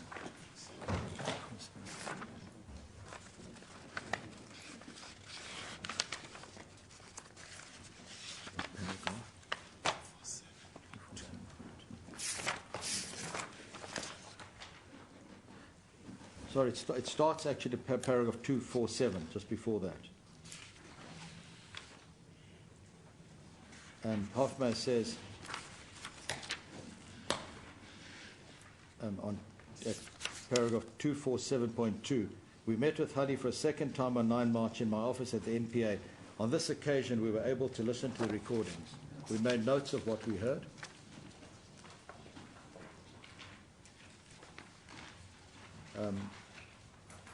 Between 18 March, at paragraph 248, between 18 March and 1 April, Mshe consulted extensively with the senior management team and with members of the prosecution team about how to respond to Zuma's representations. Then there's the first meeting on 18 of March. The meeting considered 2 representations. At 252, Mzinyati, paragraph 252, Mzinyati and I reported on the contents of the recordings. There was general agreement that the contents were shocking. If authentic, they cast serious doubt on the integrity of McCarthy. He does not mention when was this. No.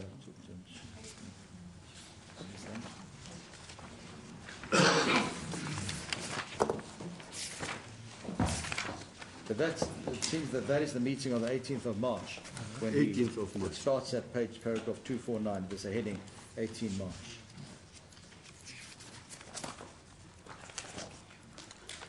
And would I be right in when you look at the contents of 248, which says that they consulted extensively with senior management and the team about how to respond to Zuma's representation, that D7 finds relevance in this paragraph.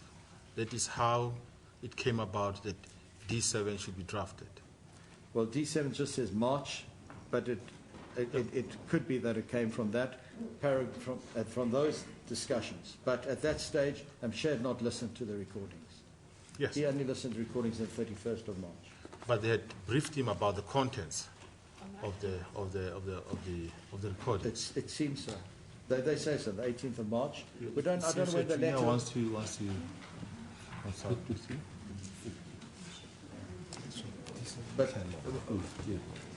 But he says that he consulted extensively with his senior management team and with members of the prosecution team about how to respond. Yes. And then Dana drafted that D7. Yes. But that must have been after the 18th of March then. Yes. Before the 18th of March. No. It can't be before the 18th because in D7 they also refer to the contents of the recordings. If you have a look, it looks like it could have happened after 18. Yes, well, if you have a look at the concerns that Downer raised there, I think that must have been then. That comes out of the meeting of the 18th March. Oh. No.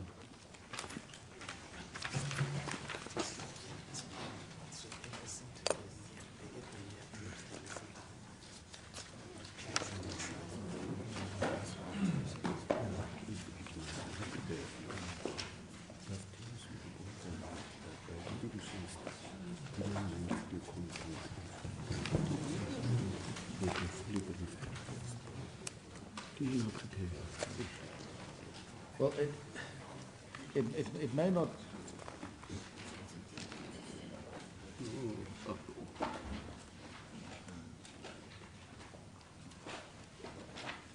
It may not be as straightforward as that, because if you look at 26253, after Mzinyati and Hofmeyer reported on the contents of the recordings, he says at 253, we were all concerned about the source of the recordings. Halley had refused to disclose where he got them. And 254, it was decided we should ask those bodies with the legal mandate to intercept communications for assistance, namely SAPS and the National Intelligence Agency. Letters were written to both to request whether they were able to shed light on the source of the recordings and whether they would be prepared to allow the NPA access to such recordings to verify the contents. The SAPS did not respond to our request, even though we knew that they had intercepted McCarthy's mobile number. A further issue that concerned Mshe was the fact that Nuka and McCarthy had not been given an opportunity to comment on the allegations against them. Then there's a meeting on the 30th of March, and at 257, the prosecution team consulted with Nuka on 2 occasions, 20 and 24 March, to get his comment. And over the page, at 259, I suggested to Mshe that we should give McCarthy a list of questions, like we did with Nuka. I also suggested that we give McCarthy the option of listening to the recordings. Isn't it sorry, my lady, can I just take you through this, because it's apropos what you put to me about the timing. 261, both Mshe and I could not understand why McCarthy was being so evasive. 262, Mziati and I reported on our interactions with the NIA. The NIA had informed us they were in the possession of intercept recordings of conversations obtained during the course of an investigation into the leaking of the Browse Mole report. We were shown a copy of a certificate signed by a judge authorizing the interception of the recordings. Mziati and I listened to the NIA recordings between 26 and 28 March. The NIA played us recordings of conversations between McCarthy and others. The NIA were in possession of most, if not all, the recordings. And then further down, they say what's in the recordings, but at 264, Mshe was undecided about what to do. He had not listened to the recordings himself. So when one looks at D7 and they're framing a letter about following representation and information given, at this stage, Mshe is undecided what to do. He had not listened to the recordings himself. He was reluctant to do so. Initially, he was concerned about the implications of using NI information to make the decision. Matske and Ramaiti shared his concern. We knew that if Mshe relied on the recordings, they would have to be made public. Once the NI confirmed they were willing to allow the MPA to make the transcript recordings their possession and that they'd allow us to make them public, the obstacle was removed. And then on the evening of 31 March, Mshe listened to the recordings. So it may not be that they're compiling, they've got representations, they're preparing a draft, but clearly, at this late stage, he had not yet decided what to do. Well, what also bothers me, Mr. Epstein, if you look at paragraph 256, a further issue that concerned Mshe was the fact that Nguka and McCarthy had not been given an opportunity to comment on the allegations against him. Mshe felt that this was important to do before he made a final decision. What I want to put to you, what I find strange, is that the questions were sent to McCarthy on the 2nd of April, after the decision had been taken.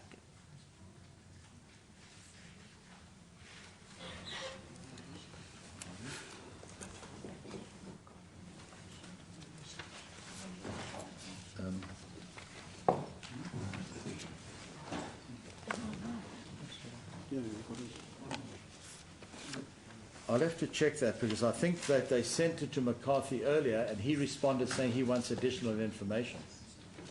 I'm not sure if it was only sent on the 1st of April. But what I'm trying to put to you, that Mshe was concerned about this, but he made the decision nevertheless, because that brings the question, why was the 1st of April such a magic date? Why did he have to take the decision before on the 1st of April? And unless McCarthy had by that stage indicated that he was not going to cooperate. McCarthy said he wanted to listen to the tapes. He wanted to listen to the tapes. Yes.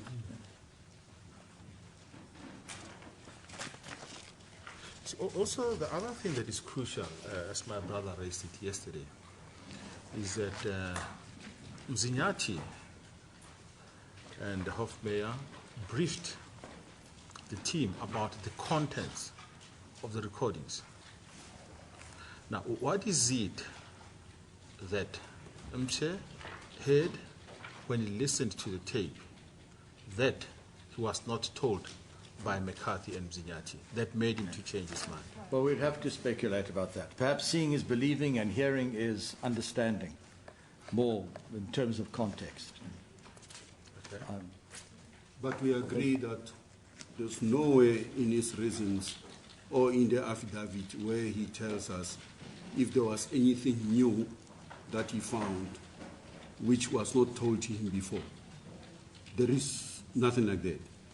In his statement, I don't think he gives the timeline as to when he found out the role of McCarthy, other than what was told to him. I mean, we have a bland statement by Hofmeier, is we reported to him. We listened to the tapes and we reported to him, told him what was in it. But they had this meeting where everybody was present, where Mzinyati, where he says in paragraph 252, Mzinyati and I reported on the content of the recordings. And there was general agreement that their contents were shocking. If authentic, they cast serious doubt on the integrity of McCarthy. So he reported on the contents, but we don't know the detail that he gave.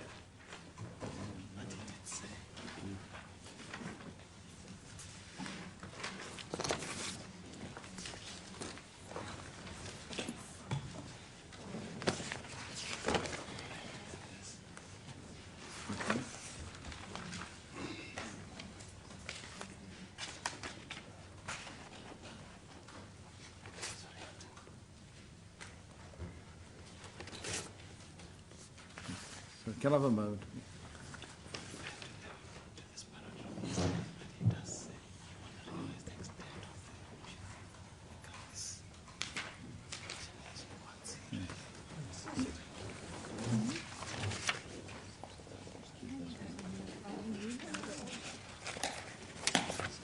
So we go to paragraph 269, where where Shea had now listened to the recordings.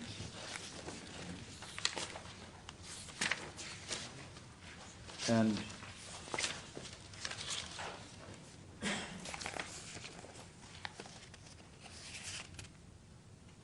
perhaps if I could ask you to go to the previous page of 266.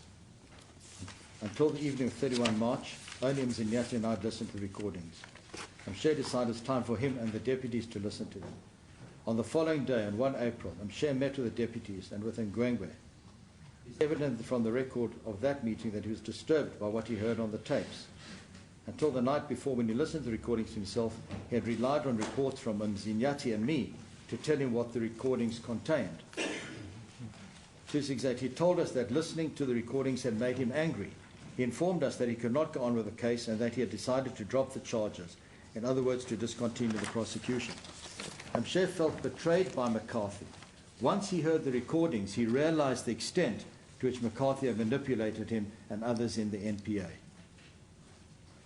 He understood that McCarthy's insistence that the institution of the prosecution be delayed was not innocent.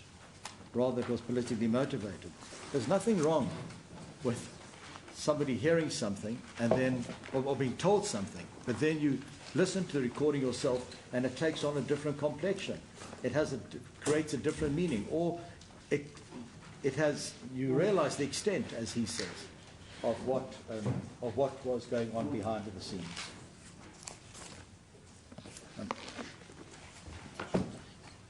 So can I turn to the reasons then?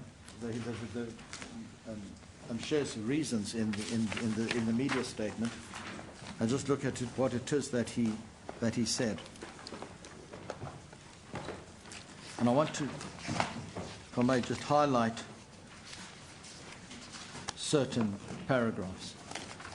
It's at JS 10, the finding affidavit, page 120.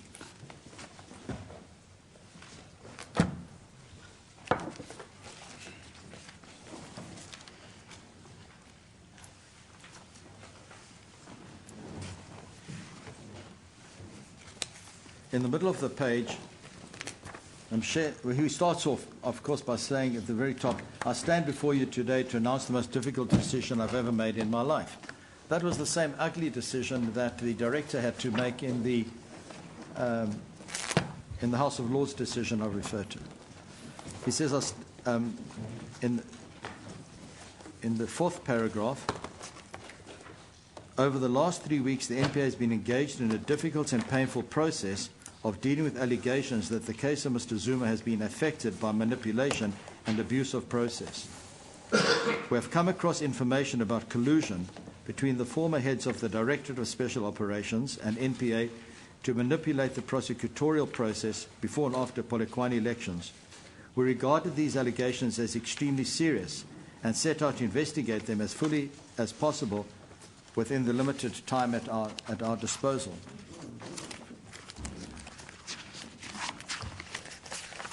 I started off yesterday by quoting the DA's own affidavit,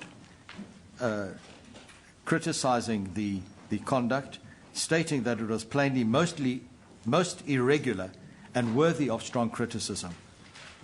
And they also say in their affidavit, the irregularity of McCarthy's conduct is not to be minimized. McCarthy was not some maverick on the outside of the NPA. For all intents and purposes, he was the NPA at the time. And when the public look at the integrity of the NPA and the independence of the NPA, it's McCarthy they look at. That is why he is the central focus of the entire process that was unfolding. And where Shea says in the fifth paragraph that they regarded the allegations as serious, we know not only did he regard them as serious, but so did Mr. Self of the DAs I've referred to, Hofma, Mzinyati, and it reduced down to tears. Then, if we can go over the page,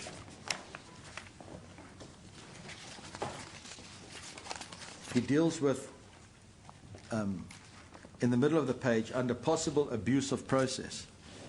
In the course of the representations, the defence made certain very serious allegations about alleged manipulation of the NPA and indicated that these were substantiated by recordings of certain telephone conversations which it intended handing into court during the intended application for a permanent stay.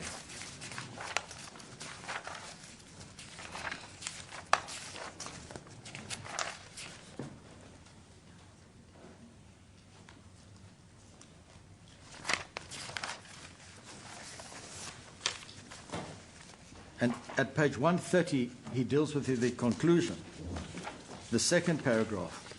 He says, using one's sense of justice, so it's using his sense of justice, using one's sense of justice and propriety as a yardstick by which McCarthy's abuse of the process is measured, an intolerable abuse has occurred which compels a discontinuation of the prosecution.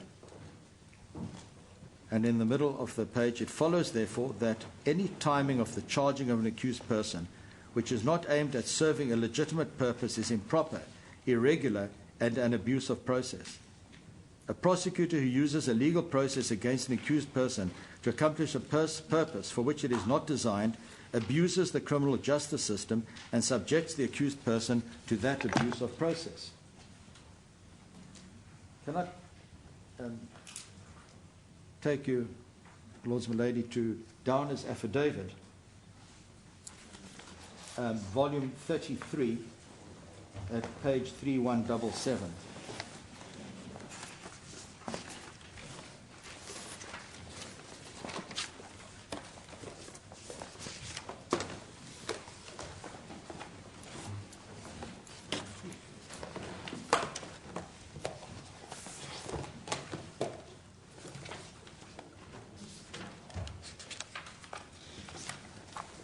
At paragraph 60, the bottom of page 3177, Downer says,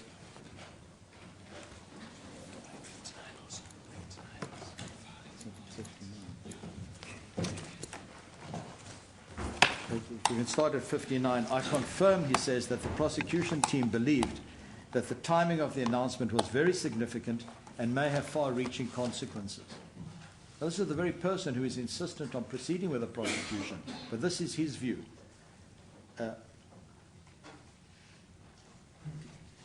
60. I confirm that our disquiet was premised on the delay being seen to be protecting President Zuma for no good prosecutorial reasons.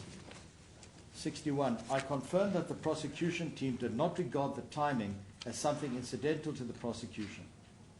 I confirm that the prosecution team recognized that any decision to delay the prosecution for reasons unconnected to the prosecution was improper. I confirm that the prosecution team felt so strongly about this that we had initially decided to resign from the prosecution in protest, but had reconsidered this in the interest of the NPA. I can't put it any more strongly than that of Downer himself realizing the impropriety of what had been going on in delaying the prosecution. And so Mshe continues at page 130 of his statement.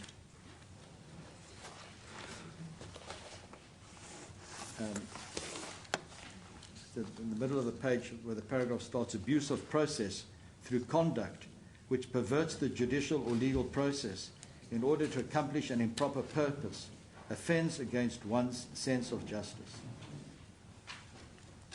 McCarthy used the legal process, he says, for a purpose outside and extraneous to the prosecution itself. Even if the prosecution itself as conducted by the prosecution team is not tainted, the fact that McCarthy, who was head of the DSO and was in charge of the matter at all times and managed it almost on a daily basis, manipulated the legal process for purposes outside and extraneous to the prosecution itself.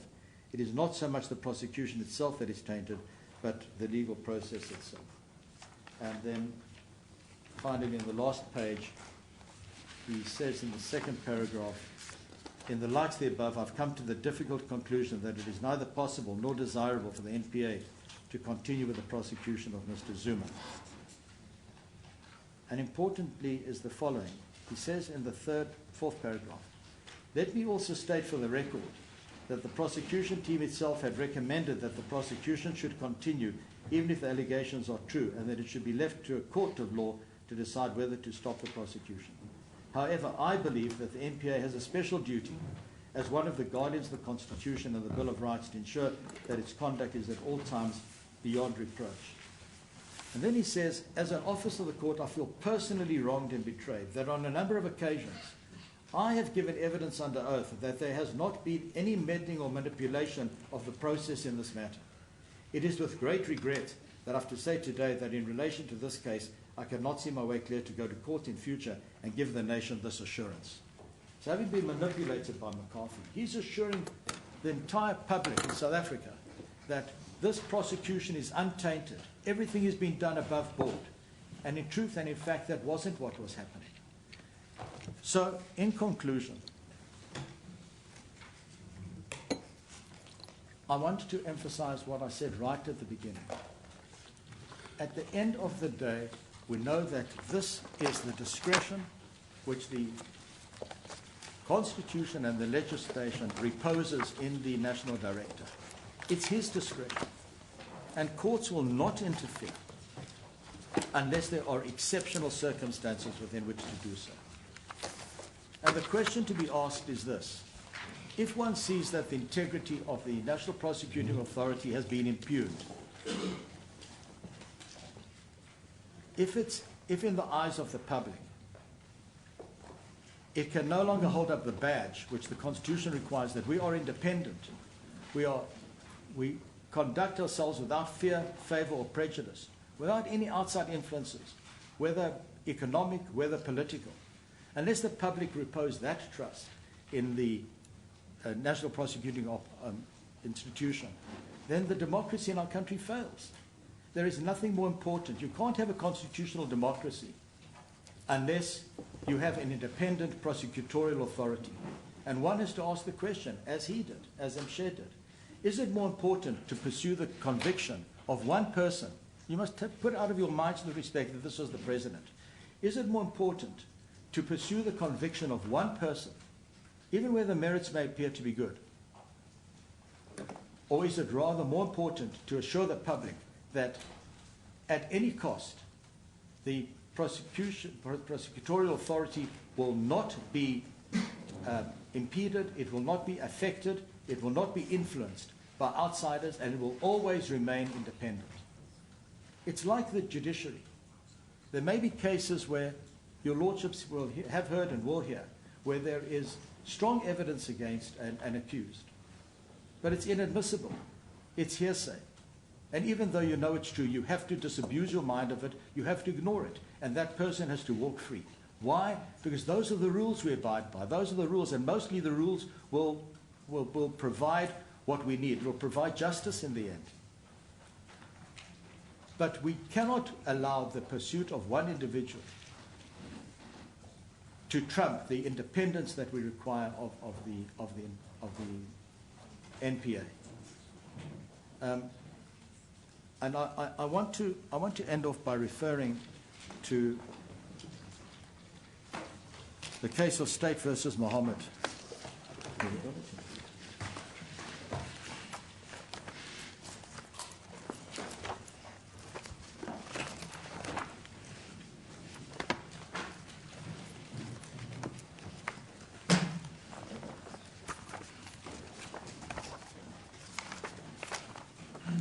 We've only photocopied the head note and the relevant page that I want to refer to. It's a very long decision of the Constitutional Court.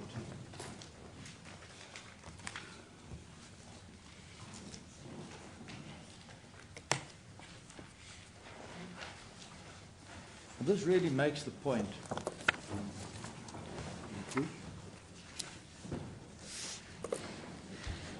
that the pursuit of the prosecution of one individual must yield to the greater public interest in assuring South Africa that its NPA is independent. We know that there's a lot of public sentiment about this case. It's been going on for years. Everybody knows about it. And one, with respect, and I don't want to give the bench with respect to jury speech. But one can't allow that kind of sentiment to trump what is most important, and that is to ensure the integrity of the National Prosecuting Authority. And in the matter of State versus Mohammed, the court said, and if I can refer you to the last page which we have attached,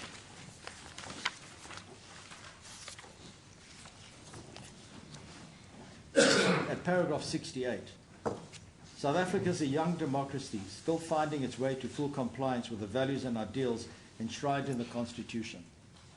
It is therefore important that the state lead by example. This principle cannot be put better than in the celebrated words of Justice Brandeis in Olmsted et al. Versus United States. And then he quotes, "In a government of laws, existence of the government will be imperiled if it fails to observe the law scrupulously. Government is the potent and omnipresent teacher. For good or for ill, it teaches the whole people by its example. If the government becomes a lawbreaker, it breeds contempt for the law. It invites every man to become a law unto himself. It invites anarchy." And I emphasize that the NPA at that time was McCarthy. I just want to deal with one final point, and that is the question of relief in this case.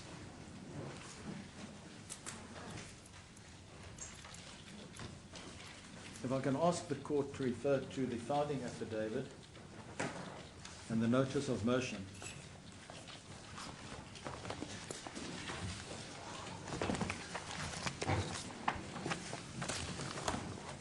You will be done with your point in about 3 minutes, or maybe we can give you an opportunity to deal with it after tea. It won't be long, but I may take more than 3 minutes. So can I just deal with it after tea? Otherwise, I'm finished. Thank you. We'll resume at 11:30. Court adjourned. All right.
I'm Peter Ndoro. And I'm Rebecca Chetty Miller, SAB Miller, and Hauser-Busch InBev. It's something that I need to learn to say more often. Will together produce around a third of the world's beer. It is a mouthful.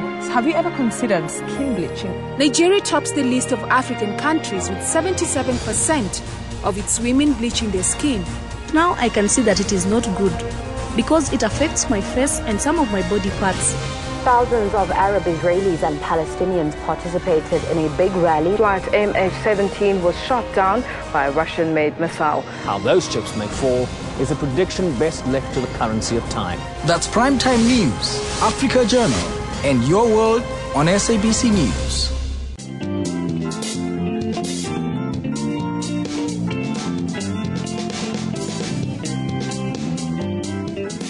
Vera Ephraim defied family and traditions to follow her dream. Decided that I'm going to prove to them that they were wrong. The first breakthrough came in when she was studying and touring in Europe. That was my first breakthrough.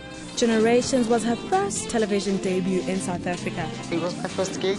I was very excited. I was very happy. I said, yeah, this is confirmation I'm at the right place. After pain, rejection, and suffering, her dream became a reality. I followed my path, and I'm happy and grateful and blessed. Join your host, Puleng Mulabati, on Rupilong every Friday at 17:30. SABC News. We report, contextualize and present news and current affairs honestly, fairly and fully. We consider it a duty to provide consistent, relevant, useful and top quality information and analysis. Our mission is to provide credible, accurate and interesting news programming, bringing news into everyone's homes in everyone's languages. Thank you, South Africa, for relying on SABC News for quality news output and for making us your #1 source of information. SABC News, Africa's news leader.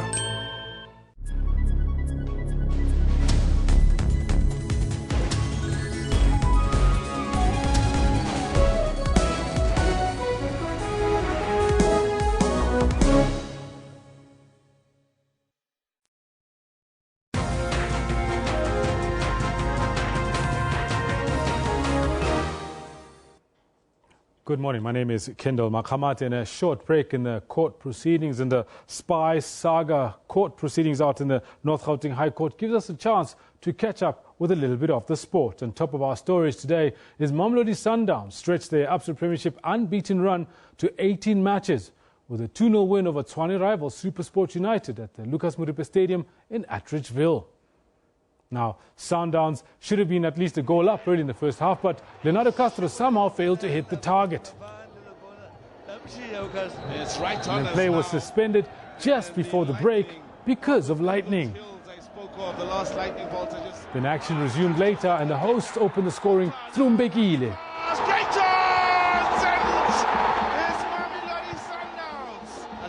Then Kingston Nkata also failed to beat the keeper with a goal at his mercy in the 57th minute.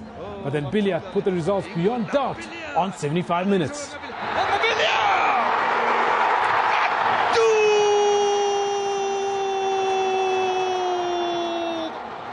Meanwhile, Ajax Cape Town missed out on the chance to move into the top 8 as they played to a 1-1 draw with Chippa United at the Athlone Stadium. The Urban Warriors claimed the lead in the first half through striker Prince Ngumalo, but Rulani Manzini levelled the game for the Chile boys in the second half. To the opposition. Lovely opportunity for Manzini, who buries it 1-1. Back on level terms. Oh, and struggling. Hamstring. As his hamstring gone, he's cramped up. That's not a celebration. Now here's a quick summary of the results of the matches that were played last night in the PSL. As you can see, a 1-1 draw between Ajax and Chippa United. SuperSport United been given a master class by Mamelodi Sundowns. 2-0. Sundowns ran out winners there. Let's have a quick look at the log standing, starting with the top 8. At the top 8, you'll see not much has changed there. We still have Mamelodi Sundowns at the top of the log. They're sitting on 52 points. And then we've got Bidvest on 42 points. They've basically got a 17-goal difference, as 17 to the good, followed by Chiefs and Aces, Platinum Stars, Chippa United and Orlando Pirates, as well as Golden Arrows bring up the rear of the top 8. We'll look at the bottom 8 of the PSL log standings. Free State Stars sitting on 9th. As you all know that the current chairman is trying to sell the club for some 80 million rand, but only to the Bloemfontein business community. Yes, there's been lots of problems with that. No, it's not Free State Stars, it's Bloem Celtic, as a matter of fact. Yes, sitting in 12th position there and 22 points. They're sitting on 13th position. Jomo Cosmos sitting on 14th position on 17 points. University of Pretoria 16 and Maritzburg United 12, bringing up the rear there for the PSL. Now, the 2016 edition of the Nedbank Cup will kick off tonight when Black Leopards travel to Maritzburg United and Santos host Mthatha Bucks. Earlier, we spoke to Nedbank's head of sponsorship and cause marketing, Toby Badenhorst, and asked him what to expect from this year's edition of the Nedbank Cup. As a bank for all, enabling people to realize their dreams is what Nedbank seeks to achieve with the sponsorship of the 2016 Nedbank Cup. And in particular, those soccer fans who are Nedbank clients will stand a chance to win their share of 5 million rand. Every month, in total, we'll be giving away 100,000 rand each to 30 lucky clients. And in addition to that, we'll also be giving away 1 million rand to 2 lucky clients as part of a bonus draw to win their dream home. So all the clients have to do is dial the number *120 *762# and share the thing that really matters to them, and we will realize those dreams. So just like you've got 32 teams in a Nedbank Cup vying it out for the 7 million rand prize check, so too there'll be 32 lucky soccer fans who are Nedbank clients who will win through our Nedbank competitions. Those are fantastic prizes. Are any of those going to be available to punters that are going to be at the stadiums? Well, I don't know. You know, it's obviously, you know, we're just trying to get the stadiums full and make sure that it's a really exciting affair. You know, with the Nedbank Cup obviously due to start today, with the round of 32, with Santos hosting Tata Bucks. You know, so really exciting times, yeah.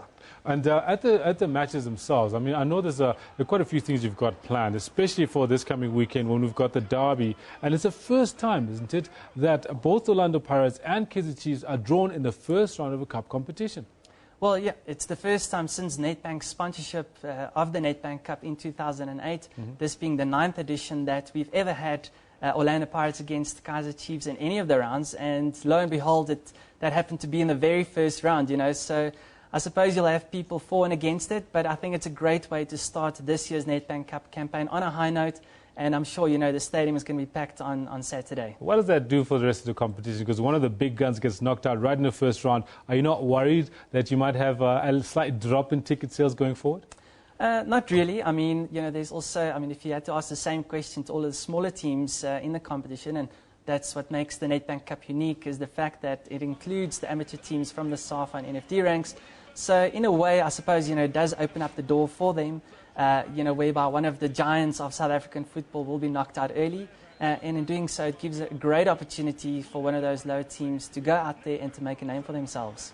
All right, very interesting. One of the things that I was quite keen to talk to you about is there are several prizes within Nedbank Cup. One is the winner gets 7 million rand. In fact, let me start at the top. You've got some 20 million rand available as prize money for the teams going throughout the competition, right? Yes, yeah. And the winner gets 7 million rand, but the winner also gets to compete in the CAF Confederations Cup. Yeah, absolutely. I mean, it depends whether the winner also happens to be in the top two, obviously, of the PSL standings. But if not, yes, absolutely, they've got that route in to play or represent South Africa in the CAF Confederations Cup, which happens to be Ajax Cape Town this year. Absolutely. And now that brings me to the very next question, because Ajax Cape Town got in by virtue of the fact that Sundowns, who won last year, came out second in the league last year. So they chose to play CAF Champions League, and that's how Ajax got in.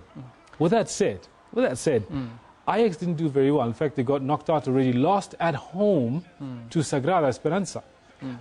That seems to have been a trend with South African teams, to not take the CAF Confederations Cup seriously. And I say seems to have been a trend because I'm speaking from what I have seen as a journalist over the years. And another thing that I want to check, would Nedbank look to revisit the involvement of their team that wins in the CAF Confederations Cup, considering that not a lot of teams take it seriously? Well, no, I don't think so. I mean, it's set as part of the Nedbank Cup, whereby the winner has got this opportunity to represent South Africa in the CAF Confederations Cup, that being Ajax Cape Town.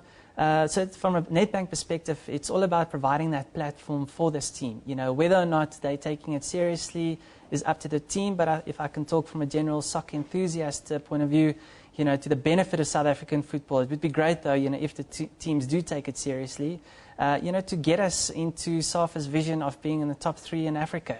And the only way to do that is to compete regularly at the top, you know, in the top stage. But I think to your point, you know, maybe the reason why the teams do not take it seriously is because of the depth of their squads. You know, not to get depleted early on, get injuries which will, you know, put them in a liability in the PSL, you know. So really it's up to the teams to answer those questions and to test the depth of their squads. But from a Nedbank perspective, obviously we want to see the teams doing well on the African continent. Right now, with the Nedbank Cup kicking off tonight, we've got the weekend's fixtures for you. But before I get too far into that, let me let you know we're also running a competition, and I'll be giving you the details as I'm done with this fixture list. Tonight and on Friday, as you can see, those matches will kick off in the evening. Tonight is Santos against Tata Bucks, Maritzburg United against Black Leopards. That's Athlone and Harry Gwala Stadiums, respectively. 7:30 p.m. kickoff. Then on Friday night, we've got 2 more night matches. That's Bidvest against Bloem Celtic at 8 p.m. and then Steenberg United tussle with Platinum Stars in the Athlone Stadium at 8 p.m. as well. Saturday, all roads lead to FNB Stadium for the afternoon match between Orlando Pirates Pirates and Kaizer Chiefs. It's been a while since we saw these two playing in a cup competition in the first round. Well, that's where it's happening on Saturday afternoon. Golden Arrows against Milford FC at Kingswell Itini at 3 p.m. as well. And then in Buffalo City, we've got Magesi FC against ECB's FC. Ajax Cape Town, they host Free State Stars. Polokwane City Rovers, they go through to Ducks to play the University of Pretoria at 8:15 on Saturday, 5th of March. Now, the competition we're running is we've got tickets, match tickets to give away to you for the match between Bidvest Wits and Bloem Celtic at the Bidvest Wits Stadium, 8 p.m. kickoff this coming Friday. And the question for you to answer is, who are the defending champions of the Nedbank Cup? And you can always tweet us your answer at SABC Newsroom, and we'll let you know who the winners are over the course of the next 2 days or so. Now, moving on to other sporting stories, the judging of doping cases at this year's Olympic Games in Rio de Janeiro and all future games will be handled by the Court of Arbitration for Sport instead of the International Olympic Committee. The IOC has confirmed that this forms part of its efforts to add more credibility to their judgments. With the Rio Olympics a mere 5 months away, challenges surrounding doping in athletics continue to make headlines internationally. Kenyan athletics is in turmoil after 40 of its athletes were banned for doping over the past 3 years. And its CEO, Isaac Mwangi, is on a break following allegations that he requested bribes to reduce the bans of 2 suspended athletes. This week, 1500 meters world indoor champion Abeba Aregawi of Sweden tested positive for a banned substance. She's withdrawn from competition for the foreseeable future. 4 months ago, the sports world governing body, the IAAF, kicked athletics giant Russia out of all international competition. This followed an investigation by the World Anti-Doping Agency that exposed a plethora of corruption, bribery and doping violations amongst its athletes and administrators. In an effort to address some of these challenges, the IOC announced that it would remove itself from the handling of positive drug tests at the Olympics. These will now be dealt with by a newly created anti-doping division within CAS. The IOC will be bound to accept any decision by the division. I think athletes should be pleased with this because suddenly they're going to appear before a hearing where the prosecutor and the judge are different people. Meanwhile, Russian athletes continue to prepare for the Games by competing in a series of special local events. They hope that their doping ban will be lifted in time for the Rio Games. It's difficult and tough time for all of us, for athletes as well. But in any case, we are optimistic. We hope that logic will be first in this process, and we hope that all clean athletes will compete in Olympic Games. The Russians are in a race against time to meet the IAAF's doping standards. Many, however, fear that it could be too little too late for the athletics powerhouse, as the countdown to the start of the Games on the 5th of August continues. Liesel Zankel, SABC News. And a story that's been doing the rounds and trending for some time now, but still very important and topical, is FIFA, the governing body of world football, has a new president in Gianni Infantino, outgoing UEFA Secretary General and interim head. As his dust settles in Zurich and he starts getting to grips with his new job, there are many who are waiting to see how he revives the fortunes of the fallen FIFA. I spoke to football journalist Mark Oma about what Infantino's top priorities would be.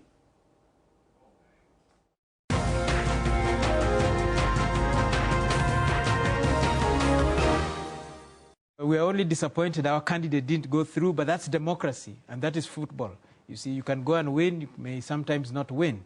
But I'm very happy that the president of Africa Football, CAF, Issa Hayatou, immediately congratulated him and said Africa will fully cooperate. That's very important. We've now through with the debate. The next time there'll be elections in 4 years. So we now need to get on with business. And that's a mark of maturity on the part of Africa and Asia.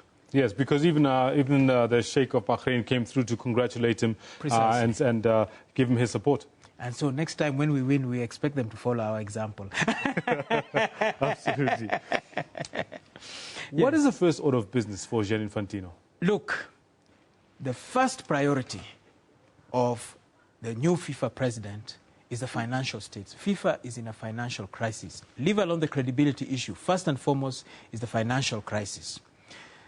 Out of 34 sponsors divided into the A tier and the B tier, there are 27 vacancies, 27 places.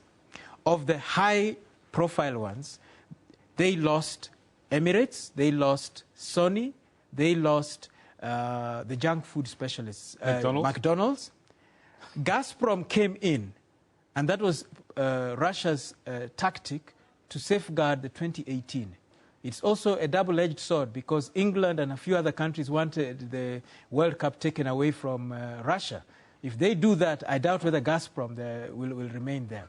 So first and foremost is to get the win over the corporate bodies. Now, there are things that the media can say and the people will think that it's fine. But corporate bodies are much more particular about what they think. And one of the key things that was very important was that whoever is elected president of the FIFA, is he somebody who can stand in front of the corporate world and win their confidence, given in light of all the financial indiscretions that have been taking place.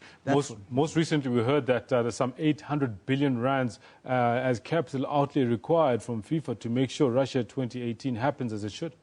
Well, Russia has downsized its budget a little. But I think the Russians, the very fact that money is an issue is now going to make the Europeans, the Western European, those 6 countries I talked about, Germany, France, England, Portugal, Spain, and Italy, they'll be a little more careful about going after Russia, you see, because now the issues of money are there. You see, the thing about the sponsorship, which you must also understand, is that where is the growth point of world business today? It's not Europe.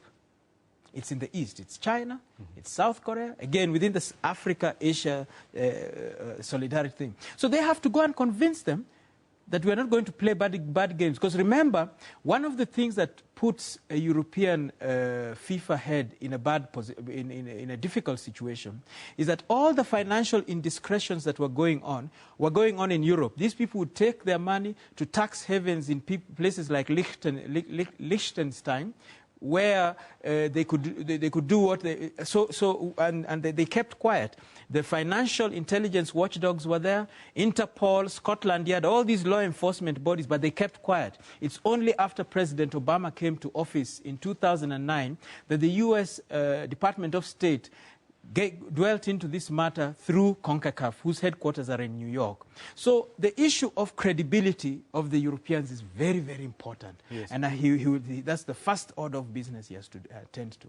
Now, one of the big things that a lot of people have been asking about, because obviously there was a lot of politicking ahead of the FIFA election itself, will be the posts that get filled, and specifically that of the Secretary General, who's literally going to be the hands-on person at FIFA. Who and when does that get decided? Now, that again is up to Infantino, because remember, he's in office less than a week. And I think he's preparing to hand over to whoever is taking over from him. You mean at UEFA and so on and yes, so forth? UEFA, yes, he's handing over UEFA on Friday. And I'm sure they have already got some thoughts about it. Because you see, one of the biggest problems with FIFA is that it has been predominantly in key areas, key decision-making, has been people from France, from Switzerland, from Italy. This is a world body, not a Western European body. So that we'll begin to see how he shows his hand. We'll be going to see, is he going to advertise the post, or are other posts going to be advertised? Because that will begin to, your first actions, your first course of actions, your first decisions are going to be very important. He's taking over an organization which was not run in a very democratic manner. So are we able to say when it is that he'll be filling that post, or that specifically that post of SC, the Secretary General? Secretary General, there is an acting Secretary General, but of course there must be a substantive Secretary General. How they do it is important. Are they going to say, Kendo, go over and become Secretary General, or are they going to say, let us advertise it? That's going to be very key. That's going to be interesting, because a lot of people are hoping or saying that maybe Tokyo was doing what he was doing in the hope of getting the ASC. One of the things that's quite important is prior to that election on Friday, a whole raft of reforms was just swept through with no debate. How important was that move? I think the thinking at that moment was, let us know who is going to be the president. the issue was power. All this election business was power. Surely you'd want to know what the reforms, because these reforms are going to affect, I've got far-reaching impact on FIFA. You are spot on in that direction. There should have been a separation, a time lag in between looking at the reforms in depth and discussing them. They should have had a specific Congress where that is the center issue. But now they mixed it with the two, and they know that the first thing that people are thinking of is the elections. Because after the elections, yes, you'll need a Secretary General, and then you'll need committee heads.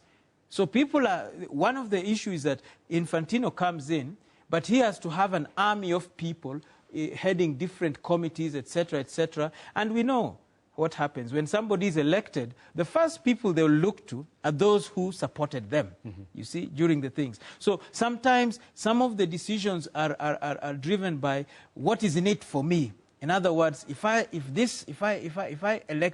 candidate A is elected, his people are going to be mainly from these areas. So there's a lot of power centered in the FIFA president, and we wait to see what will happen. Well, there you have it, a quick update on what's happening in the sporting front. Hand now back to Elvis Presley. Thank you, Kendall. And let's now move to Grahamstown, where our reporter, Ivuwe Poti, is standing by at the Science Fair. Very good morning to you, Ivuwe. Good morning and welcome to the Science Festival here in Grahamstown. This year celebrating 20 years of having this festival. But for more, we speak to the director, Anya Fourie, who will tell us, in terms of the theme that is themed, time this year, how it links with some of the exhibitions that will be set up and the lectures that will be happening and the events that will be happening, and why specifically that theme to link this year. Good day, Anya, and tell us a bit about this year and the theme and how it links with what South Africa is trying to celebrate. All right, so as you've mentioned, it's our 20th anniversary this year, so we've decided to celebrate the theme of time, but really looking at, what is time, how do we define it, how do we measure it, and, what will the end of time look like? So all the events on the program, will interpret that theme in a variety of ways. So we go right back into history to look at the discovery of Homo naledi, we look at how people migrated out of Africa, and then we go all the way into the future, and we look at the bloodhound, that will attempt to break the world land speed record next year, and also 2030. What are we going to need? What technological problems will we have to solve to live on Mars in 2030? Anya, you've mentioned a bit about Homo naledi. Tell me, when we think about science and inventions and creativity, we often think that it comes outside of South Africa. Are there any creations or inventions that have happened in South Africa that will be on display throughout the 7 days? Absolutely. We have a big focus, because it's our 20th anniversary this year, on South Africa and science happening, coming out of South Africa and Africa as well. One of the highlights at the festival is the Great South African Inventions exhibition, where we look at things like the Dolos, the CAT scan, Pratley's Patty, the creepy crawly. All of these things come out of South Africa and had significant impacts, in science, technology and innovation. Thank you so much, Anya, for your time. Well, we've heard from Anya. It's quite a jam-packed session that will be happening throughout the 7 days. I have heard that there'll be about 650 events, not only for the youth and the pupils at school that are looking to see the various, touch points that they could get into when you speak about university and furthering their future in science and mathematics, but as well as your adults that can, enjoy lectures and just keep in touch and the knowledge in terms of where science is in South Africa and how far we are going. But for now, from us here in Grahamstown, it's back to you in studio. Thank you, Ivuwe Poti. And looks like the court is back in session now at the North Gauteng High Court, where the spy tape saga is under the spotlight. Let's cross there live. Full also sought an order directing that the charges be immediately reinstated and prosecuted to finalization. And Judge Murphy gave them that relief and directed that those charges be prosecuted to finalization. But on appeal of the Supreme Court, that reference is 2014, Volume 4, 298 SCA. And at paragraph 51, Brunt J.A. said this: "What remains are issues concerning the appropriate remedy. As we know, the court, I quote, did not limit itself to the setting aside of the impugned decisions. In addition, it ordered the NDPP to reinstate all the charges against Mdluli and to ensure that the prosecution of these charges is enrolled and pursued without delay. and B, directed the Commissioner of Police to reinstate the disciplinary proceedings and to take all steps necessary for the prosecution and finalisation of these proceedings. Then Branch A continues, both the NDPP and the Commissioner contended that these mandatory interdicts were inappropriate transgressions of the separation of powers doctrine. I agree with these contentions. That doctrine precludes the courts from impermissibly assuming the functions that fall within the domain of the executive. In terms of the Constitution, the NDPP is the authority mandated to prosecute crime, while the Commissioner is the authority mandated to manage and control the SAPS. As I see it, the court will only be allowed to interfere with this constitutional scheme on rare occasions and for compelling reasons. Suffice it to say that in my view this is not one of those rare occasions, and I can find no compelling reasons why the executive authority should not be given the opportunity to perform their constitutional mandates in a proper way.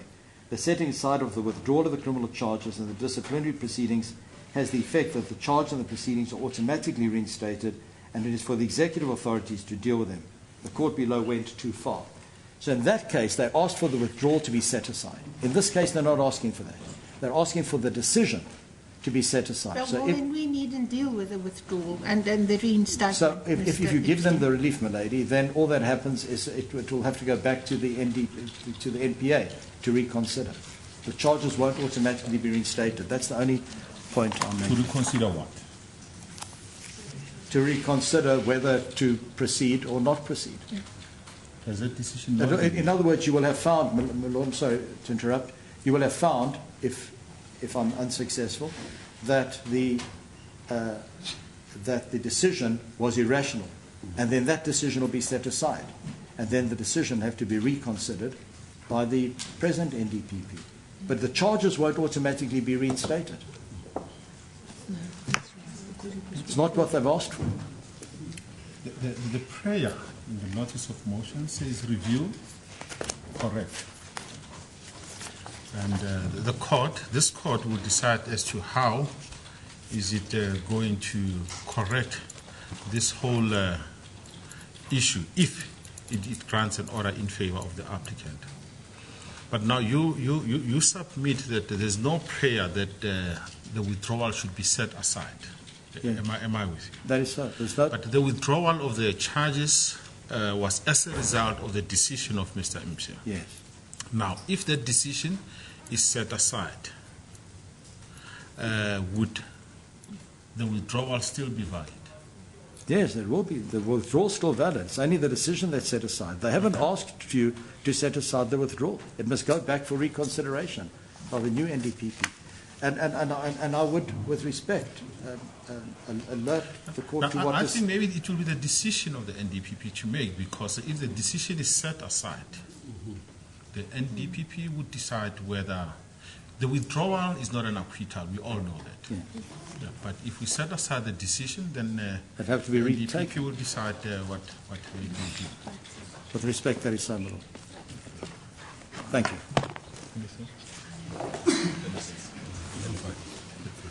Thank you.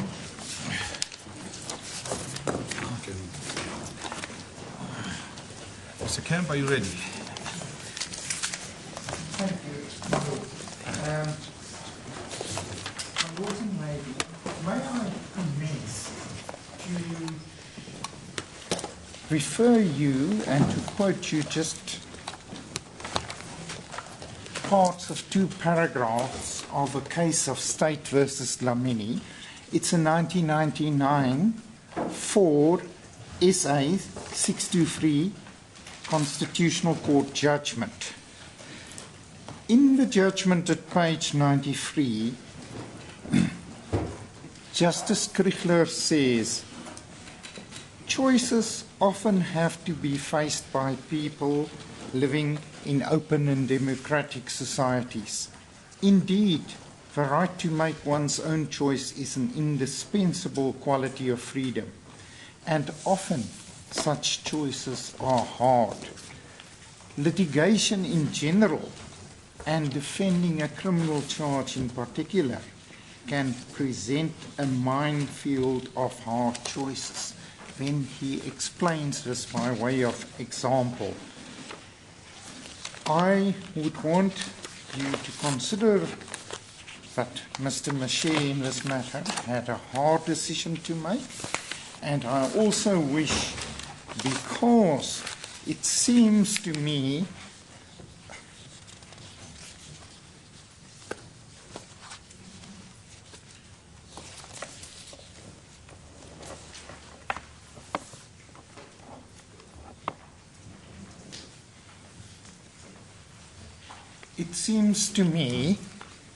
that there has been some tendency on the part of the applicant to label the timing of charges as essentially an irrelevancy. I would wish to draw your attention to the decision, and we've referred to it in our heads as well, to the decision of Sanderson versus Attorney General, Eastern Cape. It's a 1998 SA 38 Constitutional Court decision. And in that decision, the Constitutional Court deals with the fact that since the Constitution, there has been a significant break from the common law past. Kentridge AJ suggests that criminal trials should be conducted in accordance with open-ended notions of basic fairness and justice. I will suggest in a moment why the fair trial protection of the accused extends to known trial-related prejudice. But my point here is simply that a narrow textual approach to Section 25D is likely to miss important features of the provision. The point that we would like, and we would make it in more particularity with the case law on the point, is there has been a tendency to equate the decision in this case to a permanent stay. I am well aware that the third respondent has been accused of that by the applicant.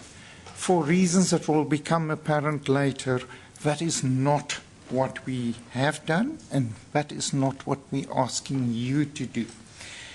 But we do want to make the point right at the outset that a stay of prosecution or a decision not to continue prosecution does not necessarily have to have anything to do with the so-called merits in the sense of substantive facts making up the offence of the case. That is what the Constitutional Court says here. They say it extends to known trial-related prejudice for rights to a fair trial.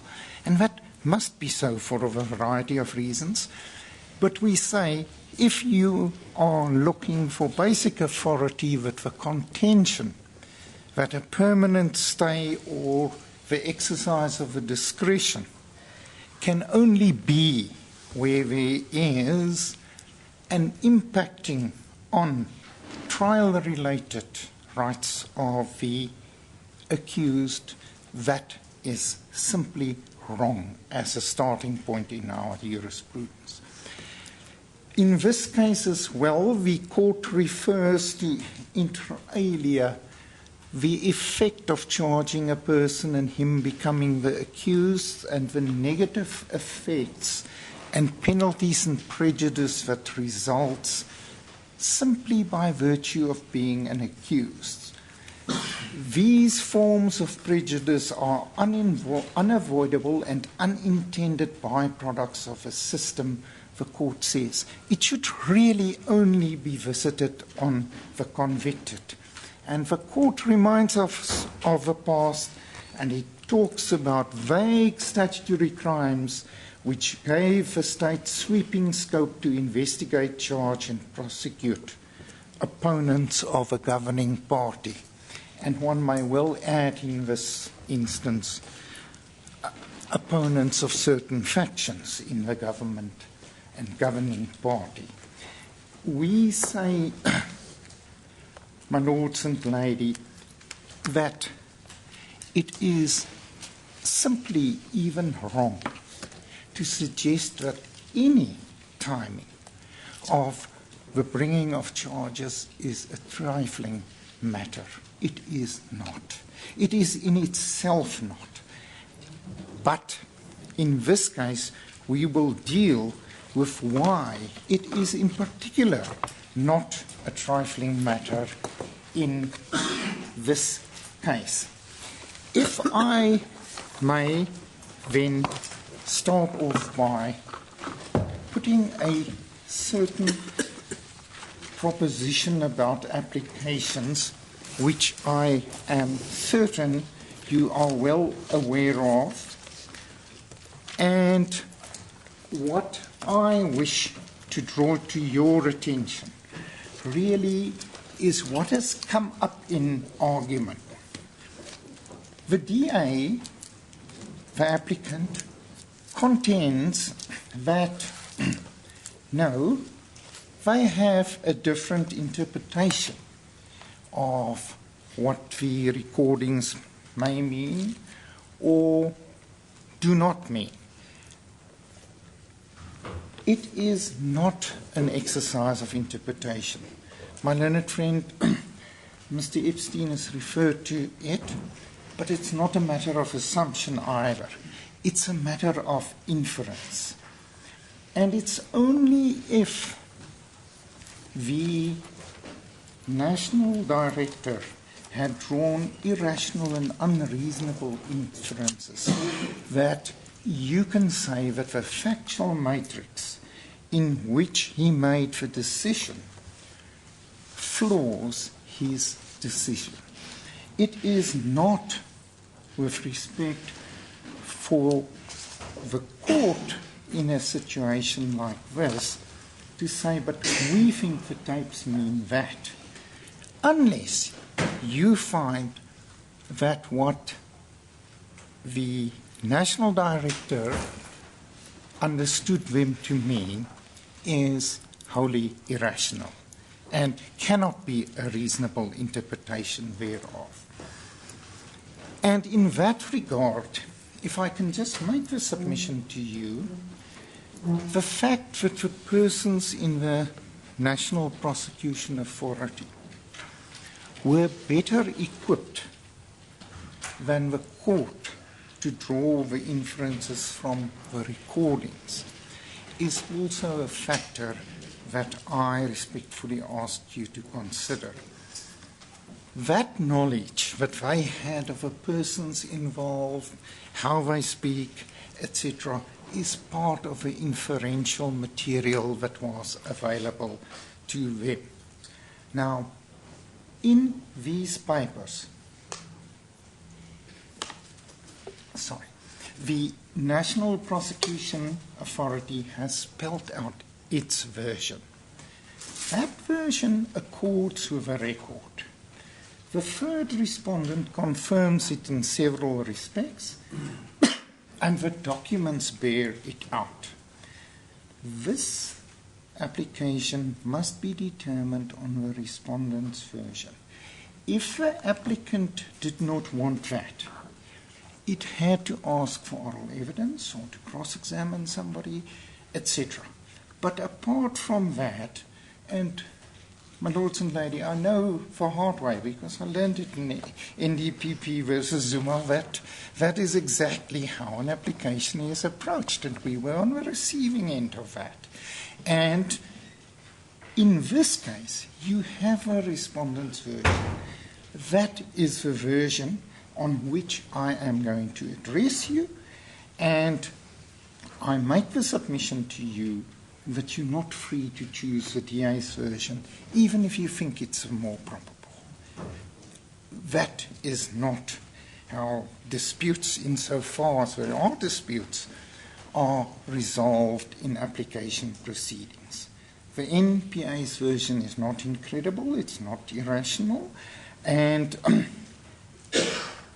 the NPA did not have to disprove the account of the applicant. The applicant had to disprove on paper the NPA's version. So as far as that is concerned, I am going to address you on the version put forward by the NPA. May I then make the first point of significance about this application and what it seeks. This application was misconceived. It started out as a PAJA review. Hence, you will see paragraph 2 of the order declaring the decision unconstitutional was premised on section 33 of the Constitution and sections 8 and 9 of PAJA. That challenge is clearly wrong. The DA subsequently realized that the administrative law challenge was flawed. It was fundamentally flawed.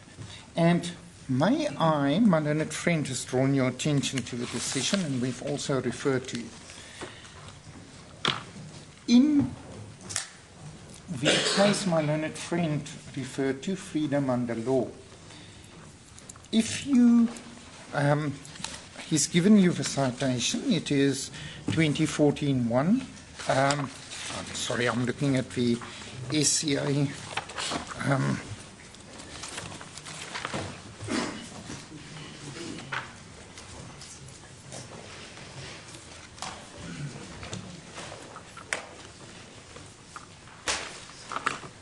Sorry, it is 2014 for SA 298 SCA.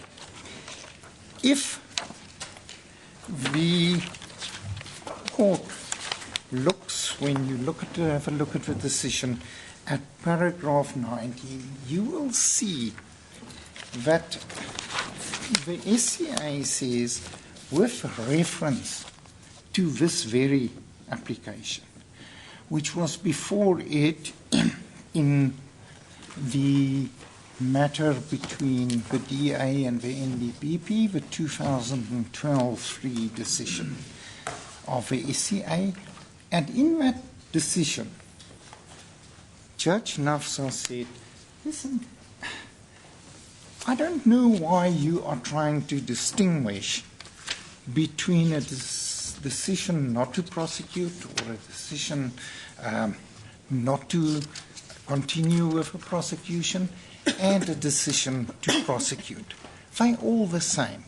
But he said it's not necessary to decide that because everybody agreed that, look, at least for legality review, there was standing. In the freedom under law judgment, the court says the following. Although the answer to that, the allied issues where these decisions are reviewable under the provisions of PAJA, although the answer to that question is by no means decisive of the matter, I nonetheless believe the time has come for this court to put the issue at rest.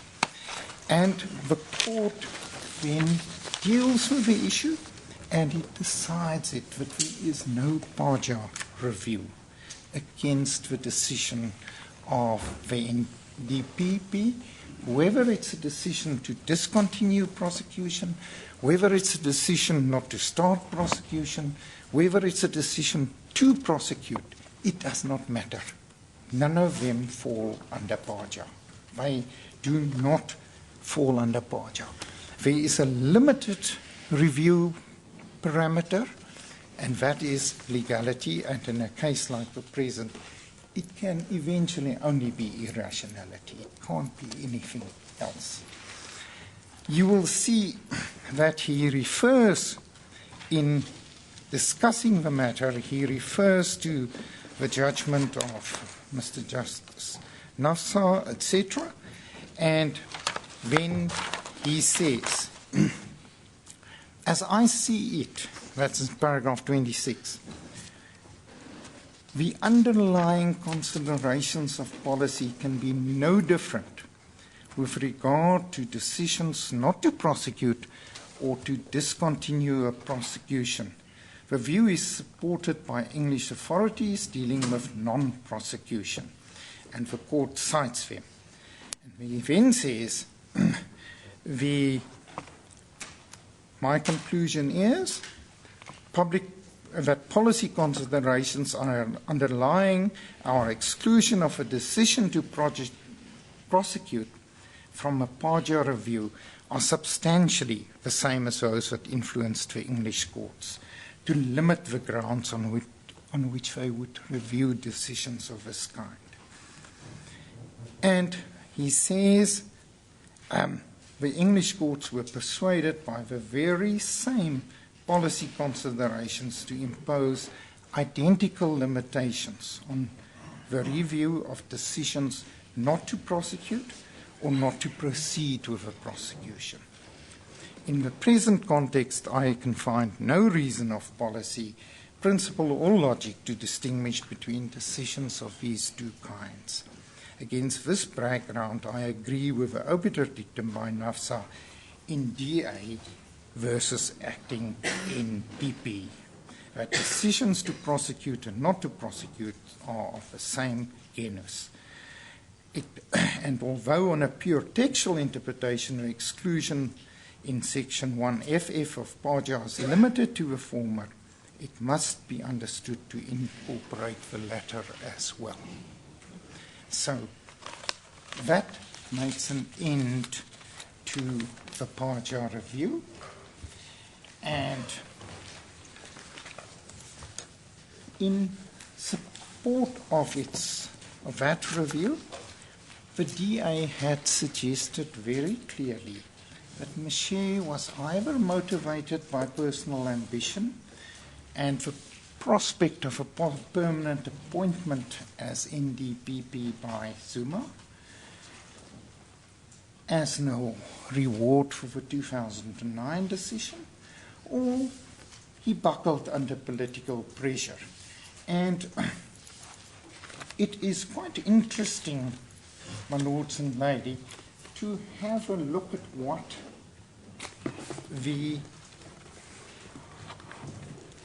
Supreme Court of Appeal, indeed in the 2012 Free matter, had considered the issue to be. The court in that matter had considered the issue to be precisely what I've just read to you. Well, did he buckle to political pressure and therefore his decision was unlawful? Or was it otherwise a dishonest decision? And that was what this review was about. Now you know that that is no longer what this review is about. You know that the DA has accepted the bona fides and the honesty of Mr. Miché in deciding on the issues before you. It follows, my lady and lords, that there is nothing left of that review. What you have before you is now a resort that, look, as a last desperate position, we say that this is irrational because. Why? What did the applicant pitch its case at?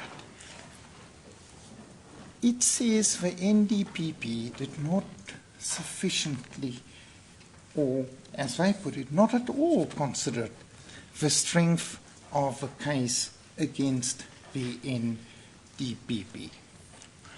That is the case that it now makes out.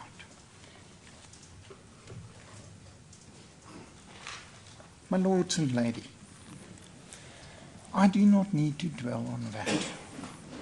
That is simply not correct on the papers. You see Mr. Maché in his public announcement. Mr. Maché says, I was unpersuaded not to proceed with this prosecution by anything on the merits that the accused made to me. I considered the merits were good on the substantive side of proving facts, at least on some of the charges, one would assume. So, how can anyone say that he did not have that aspect of the case in mind? May I then draw, and if I may, just perhaps whilst I'm dealing with that, in the case that I have referred you to, the 2012 3 SA 486 SCA DA matter, in paragraph 45, the SCA said, the question whether in making the decision to discontinue the prosecution of Mr. Zuma, the NPA had acted in accordance with the law or had wrongfully and unlawfully succumbed to political power and influence as alleged by the DA is a matter for decision in the review application. After all, the papers have been filed. The fact of the matter is that that is no longer the issue before you. The only issue before you is what I have just now put to you. And, my lords and lady, I wish to refer you to some of the documents that have evoked considerable interest of the court.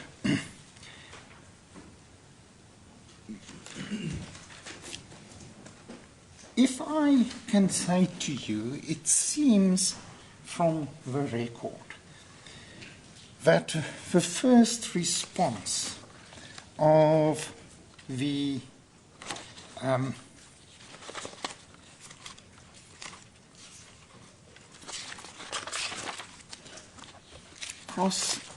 prosecution team, detailed one, was made on the 18th of March. There were previous responses, and then my lords and ladies will also see that there was a detailed proposal by the team as to how to react. My lord and lady will find that at C28 and also at D7 of the record.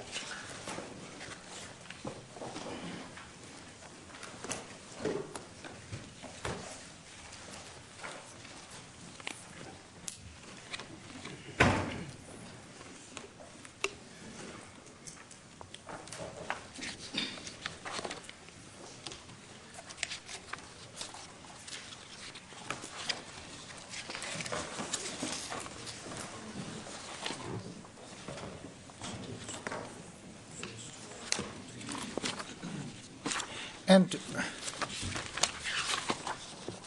may I say, and I'll see whether I can find it for the court, it seems to me that the contents of the representations were conveyed to the team approximately the beginning of March. But the contents of the tapes, as established by Mr. Hofmeyer, and his colleague was given to them on the 18th of March. And they referred to being advised of that, and they then provide a memorandum, and they provide a letter. And you will see the letter at D7, and it seems that that letter was received on the 30th of March by the NDPP. And if one looks at the records and the chronology put up by the applicant and by the first and second respondent, we know that there was a meeting on the 30th of March between the team and the NDPP and the top management as well. So, my lords and ladies, this letter says very clearly, and it's a draft that they put up and they want Mr. Maché to send. They say, well, you know, we think that you should do this. And in that, they do say that the merits are strong. They deal with that, and they want the NDPP to tell the third respondent's attorney that. They deal with the fair trial issues. They say, well, that this section of our response is just limited to trial delay and adverse publicity. And then you will see at D14, they go on to deal with the oral representations, etc. And they say, from the oral representations which you have made, and the reports by Mr. Hofmeyer and Advocate Msinyati on the material to which you granted them access, I understand your client's main allegations to be the following. And then you will see it says they conspired to support the former president. McCarthy manipulated the timing, and then Mr. McCarthy abused his position by instructing or allowing certain erstwhile employees of the DSO to gather intelligence regarding your client, which culminated in the production of a so-called Browse Mole report. Mr. McCarthy had improper communications with a member of the media and someone believed to be a foreign intelligence operative regarding the prosecution of your client. That probably refers to the leaking of a 8-page memorandum, etc., etc. But be that as it may, the prosecution team, and I do not really want to call them that because there's a sort of automatic assumption that the prosecution team excluded people like Mr. McCarthy. That was not what is reflected in the various litigations, nor were Mr. Downer and Mr. Steinberg and Mr. Baloy carrying the can on their own.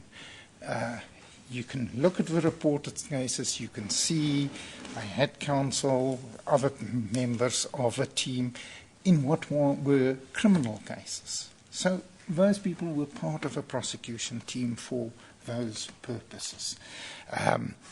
The proceedings before Judge Msimang was part of a criminal proceedings. It wasn't some other application.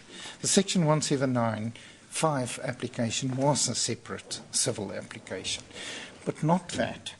So what I am submitting to you is that the members of the team feel confident enough about what they know and what Mr. Maché know and what the oral representations were, and they've seen the written ones. One can see it because Mr. Downer refers to excursus B, and as we've drawn attention to, he could only have known that there was an excursus B if he had read the written submissions. You will see that he says these allegations have come as a complete shock to me. That would now be Mr. Maché and the other members of the top management of the NPA. Without the material to which I would hardly have been able to give any credence to these claims. You will see that what he is saying is, I'm beginning to understand now what you're saying about the Brass Mole report. If it weren't for this, I would never have believed what you were saying to me about it. I must say, I would certainly think that Mr. Maché had before February 2009, he knew about the Brass Mole report. How much he knew about it, one does not know. I can also say to you that it is pretty clear from the affidavit filed by the third respondent is that the whole Brass Mole thing became really a public knowledge item as to more or less what happened there.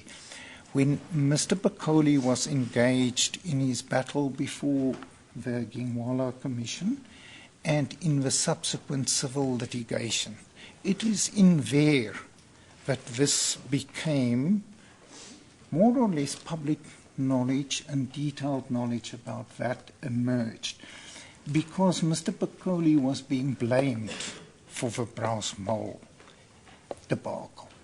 And he was, of course, defending himself and saying what actually happened.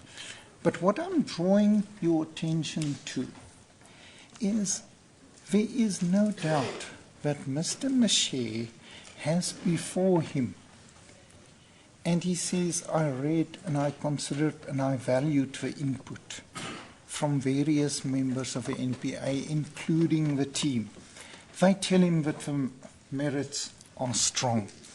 How can anyone suggest that he did not have that in mind? You will see in the chronology of the meetings on the 18th of March and the 30th of March, Mr. Maché says, well, we don't have to discuss the merits further. We all know that they are good. We all agree on that. So how can anybody make the submission with success that Mr. Maché did not know about that and he did not have that in mind when he made the decision? And if that is so, where does this review go? It goes exactly nowhere. There is nothing about that that says that now he knows about it, that he, on the 31st of March or the 1st of April, went and drew a line through the merits. On the contrary, on the 6th of April, he still sticks to saying, oh, the merits are pretty good. So that line of attack on the decision is, with great respect, still born.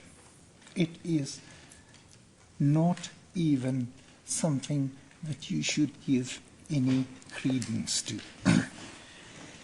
So, if that is the rationality attack,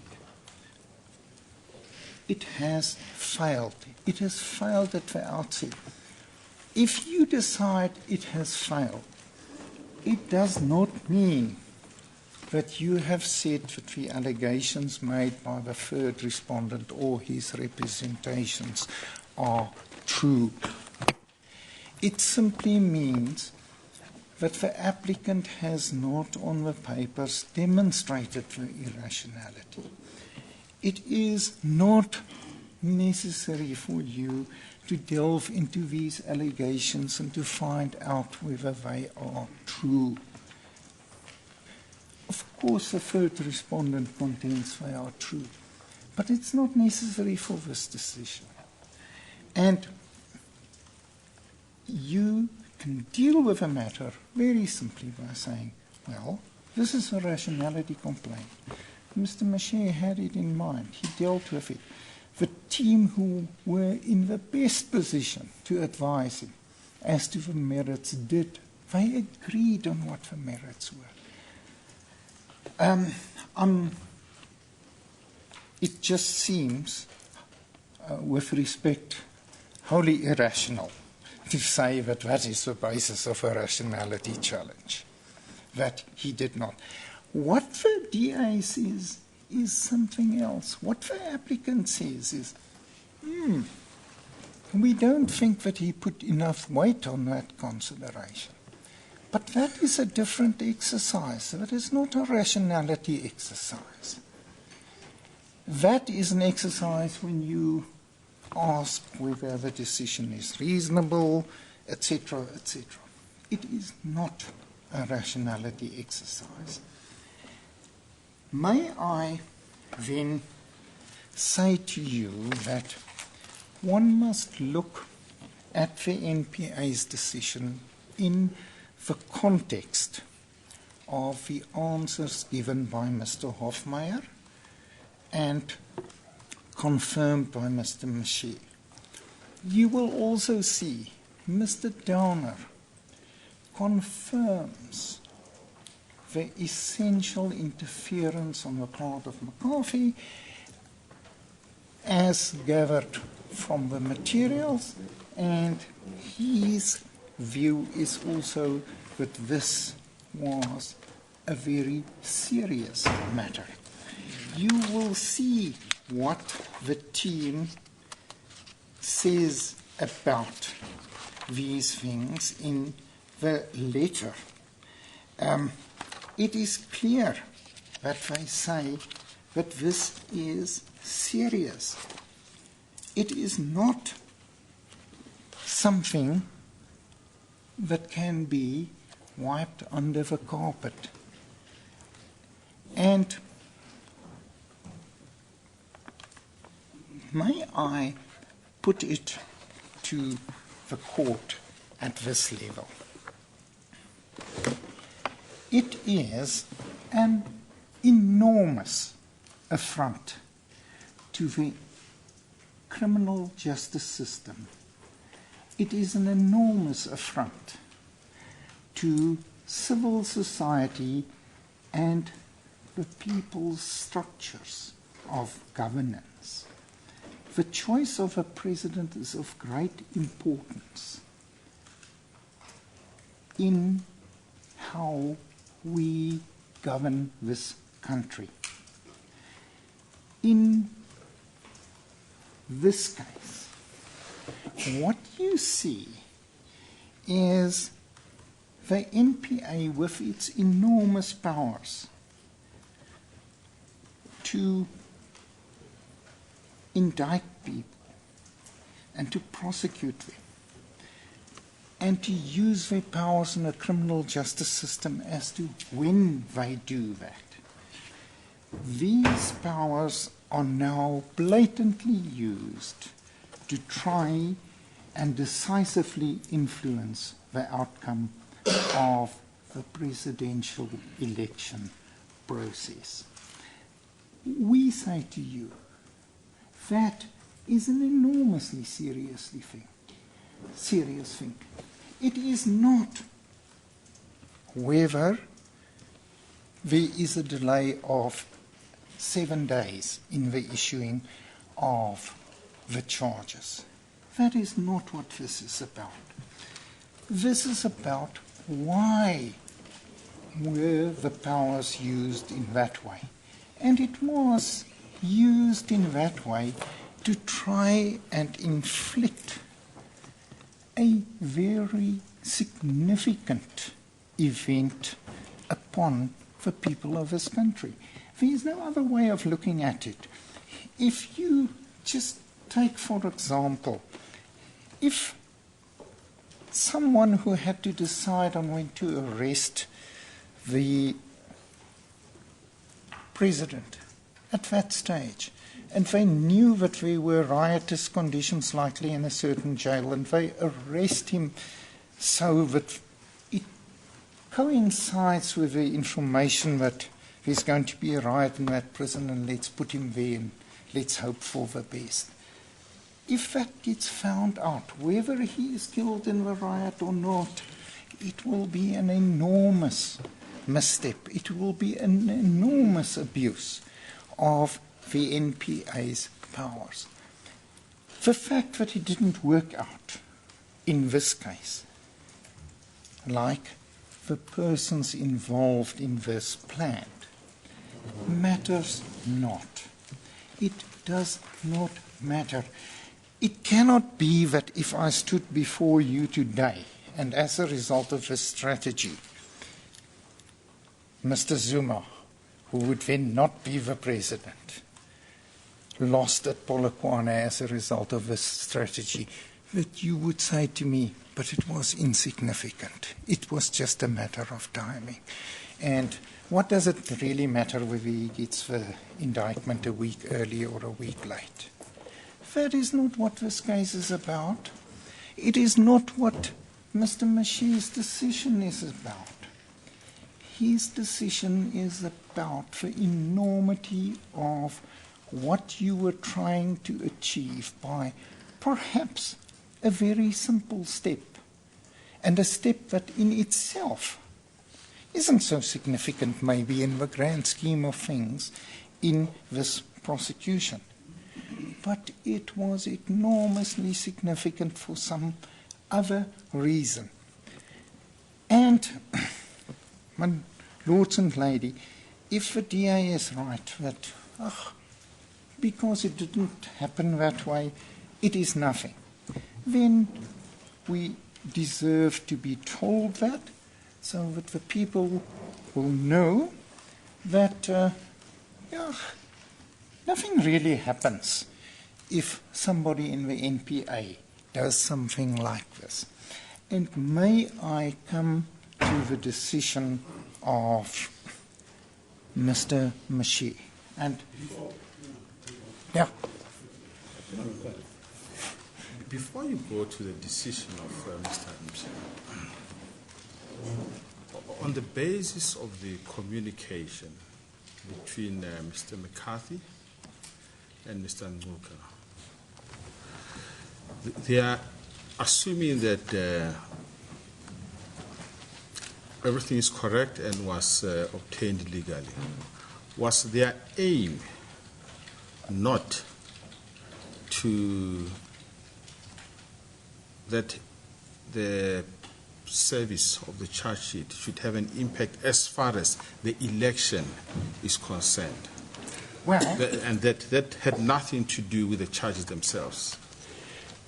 Well, may I put it to my lord this way? As I understand it, the whole idea about delaying the service of the charge sheet was this would improve the prospects of Mr. Zuma not being elected at Polokwane. You may say to me it's counterintuitive. You may say a lot of things about it. But if you ask for the reason why it was delayed, that is the reason. And the fact that it didn't work doesn't change that what we have here is an NPA that will allow its powers and will exercise its powers to secure certain political results. That is what this case is about. It is not, my lords and ladies, may I say to you, if the trial goes ahead, forget all the other skirmishes about permanent stays and things like that. The fact that the indictment was served, say, on the 28th of December rather than the 1st of December or the 31st of January matters very little to that trial and its outcome. That is not what this case is about. I accept that. And it has never been suggested otherwise as far as that is concerned. So I would then say that the position held by Mr. Downer, you'll recall that Mr. Downer and his team have consistently argued that the question of service of the indictment must not take into account extraneous matters. Yes. Be they political, whatever. Whether they are serving on the president or whoever on the eve of elections. Yes. If they decide to serve, they need to serve. That was his stance. For. Yeah. Now, would you characterize that as the correct position? My Lord, yes, in principle that is the correct position. I am not saying that if there are valid reasons you can't serve it later or earlier, other than simply the merits. But what I am saying to this court and what we are contending for, that in this case, the reason for that was very different. The reason was to have a different individual as president of the ANC. That was what this was all about. And that is an enormous thing. It is like we are arresting somebody that we know is going to be a kidney donor to Mr. Zuma. We know he's critical. If we arrest this person now instead of in a week's time, maybe it will be too late. If it happens that another kidney is found after you've done it, it does not change the enormity of the abuse. The abuse is not, well, you get it a week earlier or you get it a week later. It is, what is the NPA's powers being used for? It's being used to determine who is going to be the president of this country. That is exactly what Mr. Justice Harams had in mind when he says, well, if it's being used for an ulterior purpose, that is quite different. And you will see that is how Mr. Maché saw it, that's how Mr. Hofmeyer saw it. And other members of the team and of the top management also saw the significance of it. It is not that Mr. Downer and Mr. Steinberg did not realize afterwards what had happened. They were differing about, well, what do we do about it? Do we go to court and say, oh, this is terrible and we're sorry, we have to make all these concessions? Or do we discontinue the prosecution? They were never saying that this was not gravely serious. My lords and ladies, I ask you, Mr. Downer is a trial lawyer, he's a hardened trial lawyer. He didn't cry when Justice Msimang kicked out their case. He didn't cry tears of joy when they won battles against us. What does he say to you? He says, I cried not when I heard Mr. Maché's decision, when I heard what Mr. McCarthy had done.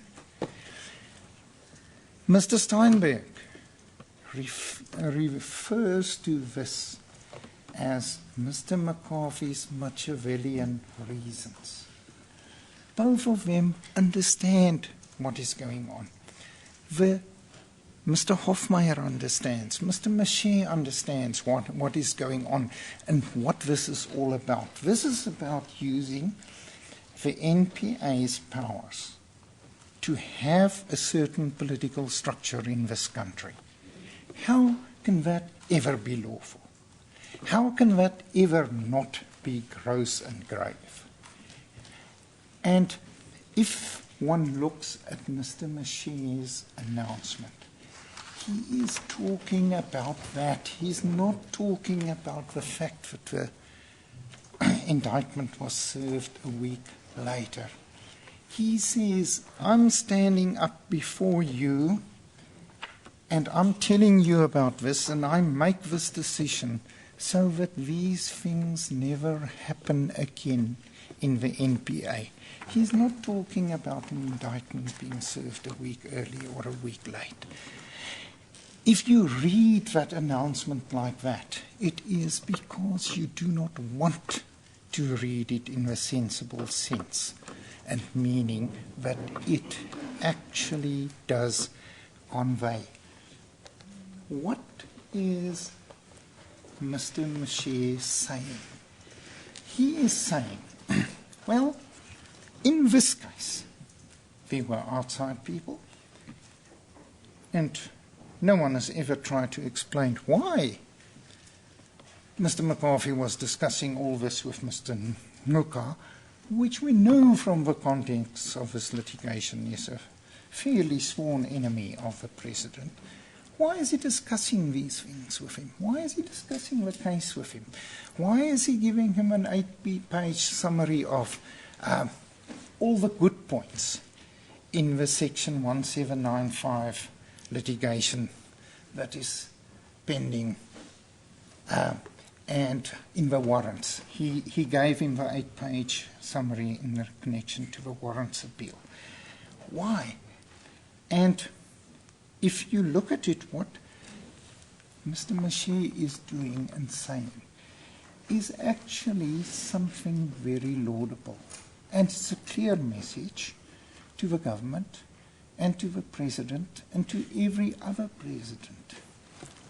What Mr. Moshe is saying is, look, if you use, and if officials, the high heads of our National Prosecuting Authority, use their powers to engineer political results, we will tell you what we will do. You want us to prosecute this person on your terms. We will tell you what we will do. We won't prosecute him. Now put that in your pipe and smoke it, and see whether you're going to try that again. If you read what he is saying, that is the sense and sensibility of what he is portraying. How is that not something that should not be upheld and not be lauded? And there is no effort to grapple with that aspect. There is no effort on the applicant's part to understand that Mr. Moshe is giving a message in that conference also to the government and to political parties and to members of the NPA. He says, keep away from this. If not, this is what will happen. You may say it's an overreaction. You may say he should have chosen a different case to make that stand. But it happened in this case. And that is why he did it. You may not like it. I may not like it. I may also feel that if somebody has committed a crime, he should normally be prosecuted. But you cannot say that that reaction and the reason for it is irrational. It is indeed, as I have put to you, laudable. And if you look at what he is saying, he is, as my learned friend indicated to you, he is saying that in his statement, as an officer of the court, I feel personally wronged and betrayed that on a number of occasions I have given evidence under oath that there has not been any meddling of or manipulation of a process in this matter. And that is correct. He gave such affidavits also in the proceedings before Judge Msimang. And may I make it very clear to the court what was an issue in that case. There were two things in issue. The prosecution wanted an adjournment. That was resisted. And it was not just idle resistance. There had been 6 months set aside for this trial. And there were a great deal of unhappiness about this. There was also, in response a permanent stay application brought. It is in that application that the allegations were made that Mr. Mka and Mr. McCarthy in 2003 decided, no, it suits us to push Mr. Zuma to the side and then to prosecute Mr. Sheikh, and the harm to the then Deputy President would be far greater. And if we're successful in the prosecution, great, then we've got a platform to have a go at him if we cannot make him go away. Otherwise, by then, those allegations were made. There were also a number of other allegations, including that the 2005 decision was a hasty decision. Judge Msimang dealt with the application for the adjournment first. That was refused. The state stood there. They said, we're not withdrawing, we're not going on, we're not doing anything. It was then struck from the roll, and there was nothing to bring a permanent stay against, because as we know, both the SCA and the Constitutional Court thereafter reaffirmed that there was nothing left of those proceedings. So, where the sting lies of a brass mold in the current proceedings, it lies at a level, and you will see that there are allegations made in our papers and in the NDPP's papers in some detail about the brass mold and what happened and what happened.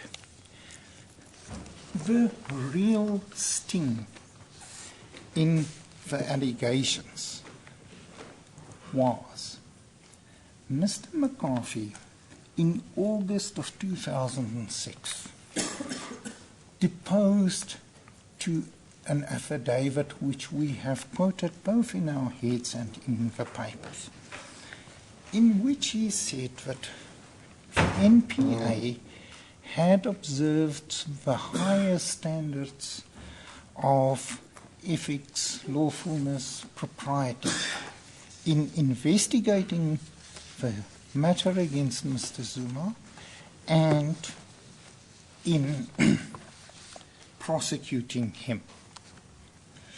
And may I ask you to note the date? This was August 2006.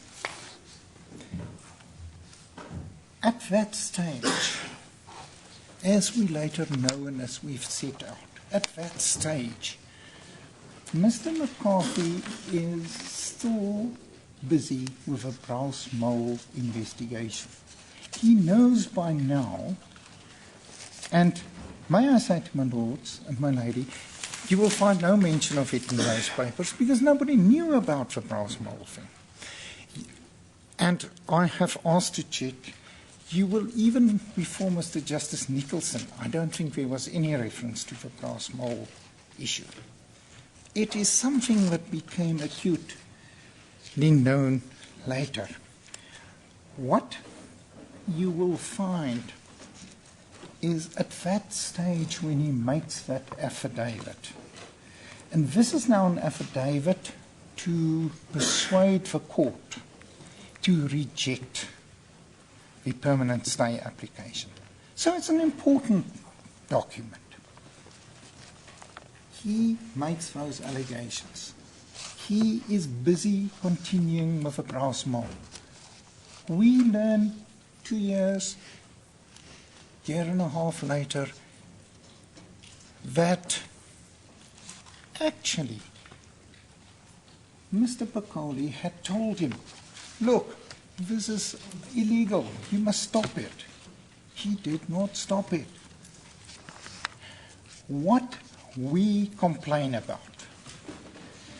And what our complaint was, how can you, as a national prosecuting authority, say that to a court when you know what you are busy with? And may I make it very clear, I do not blame anybody from the prosecuting representatives who were in that court litigation. They did not know about it. I accept that.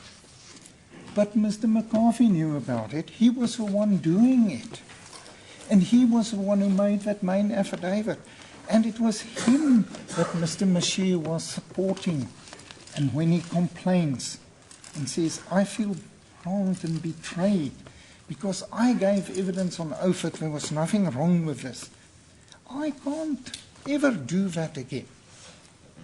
And if you look at Mr. Hofmeyer's affidavit, you will see that he says, well, you know, we have always said that the allegations of political meddling, interference, and political manipulation of this prosecution is the biggest load of hogwash that we've ever heard in our lives. And he says, well, when I saw this, and I saw these tapes, and I heard what they're still saying about these things, and I heard what they're saying about the Krausmol, and you will see Mr. Downer and the team saying, well, we sort of now understand where Brausmol fits into the thing after the representations, which seems to me to be quite correct because Mr. Downer and Mr. Steinberg knew about the Brausmol, I think, from probably the end of 2007. But they didn't know any detail, and as far as we know, they were never involved in any of those things. And my lords and lady, you would also have seen we've never made any allegations against them and been involved in what we're talking about in this matter. So, what you have, and we say, the courts in England, and you would have seen that in the judgment of the appeal court that we have referred to, Freedom Under Law, you will see that the South African Supreme Court of Appeal has regard to the English decisions on this. And whatever may be the position as far as abuse by the executive is concerned, and I'll deal with that and I will refer you to the latest cases, or the most authoritative latest cases on that issue of permanent stays, etc. But if I may say to you, there is a difference between an abuse of power and an prosecutorial misleading of the court. An abuse of power by the executive is dealt with in a certain way. As far as the prosecution is concerned, I have quoted to you the decision in Early. I will give the court a copy of that decision as well. Early and those lines of cases have never been retracted or detracted from in the jurisprudence. They all proceed on the basis that you tell an untruth to a court about a material issue view of a prosecution and see what happens. In Early, the court said, judges can only make decisions and counsel can only act and advise on the basis of information with which they are provided. The integrity of our system of criminal trial depends on judges being able to rely on what they are told by counsel and on counsel being able to rely on what they are told by each other. This is particularly crucial in disclosure and public interest hearings, public immunity hearings. And they say, furthermore, in our judgment, if in the course of a public interest immunity hearing or an abuse argument, and I leave out one or two words which are not important, prosecution witnesses lie in evidence to the judge. It is to be expected that if the judge knows of this, or this court subsequently learns of it, an extremely serious view will be taken. It is likely that the prosecution case will be regarded as tainted beyond redemption, however strong the evidence against the defendant may otherwise be. It is one of the cases why we say to you, it is simply not so that strength of case makes up for everything else. In what we say in this case is, and in Early's case, the same thing happened. In that case, the accused pleaded guilty. They were found guilty and they were sentenced, and then they found out that the prosecution had actually not told the entire story to the court as to how they were arrested, how they were made to participate in this custom scam by certain entreaties, etc. And they did not know that at the time, and the defense counsel didn't know it, and even the prosecution counsel did not know it. And when the Court of Appeal learned of this abusive process, because it didn't affect their guilt, they pleaded guilty, they were guilty. The court said, but maybe they would have brought a permanent stay application in this case, and maybe they would have been successful. The fact of the matter is, we have been told a different story by the prosecution. This is not going to happen. They quashed the convictions and they refused there to be a retrial, despite the undoubted guilt of these people. It is one of the instances where courts, and we would very much consider that South African courts would be similar, would say, no. There was a permanent stay application. You told the court that everything that you'd done was of the highest order. There was nothing illegal, there was nothing unlawful, there was no impropriety about it. That was untrue. You knew what you were doing at the time. And you will see what our complaint about the brass mole is. But that is even at a different level. The complaint is, come on, how did you see what was going on in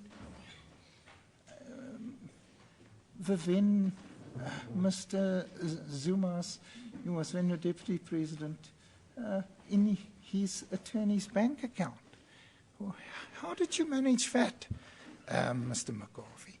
That would have been the first question if he took the stand. And just explain to us, how did you manage that? Because to the best of our knowledge, you didn't have anything remotely like a warrant at that stage. It is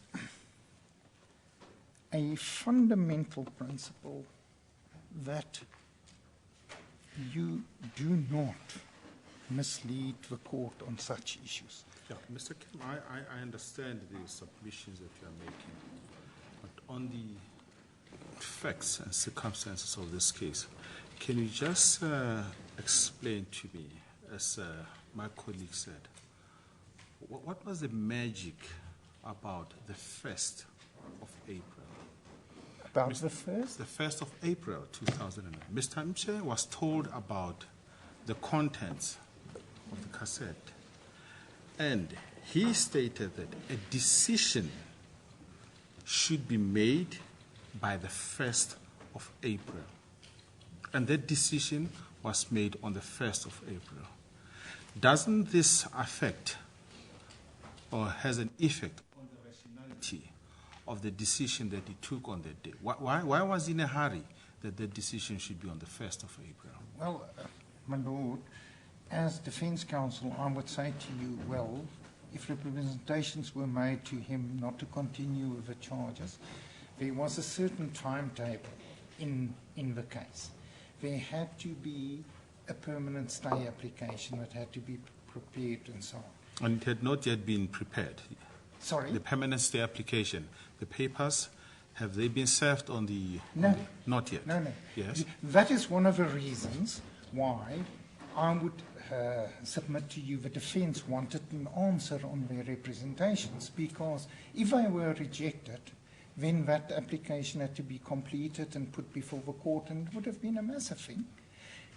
Although, I must put to my lord is, if you look at the representations, you will see one theme running through them, and that is we will not have this decided on paper. The Criminal Procedure Act says evidence is viva voce, so we all get into the witness box at that hearing. And you will see that the prosecution team says, no, they will resist that, but so be it. But when was the application for permanent stay to be served on the NPA in terms of that court order? My lord is now asking me something that I can't remember off the top of my head. What I'm saying to you I think it was sometime in August. Maybe can somebody assist? I think it was to be heard in August, if I remember correctly, my lord, but I will check it out. Okay. But what I'm saying to my lord is, I would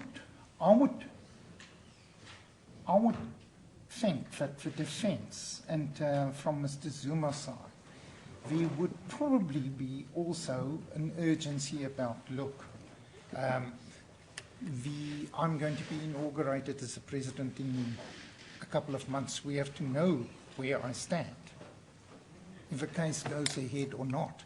I would think that for a number of reasons, when representations were made, is there any document showing that Mr. Mche was put on terms to respond by the 1st of April? No, my lord, I can't recall that.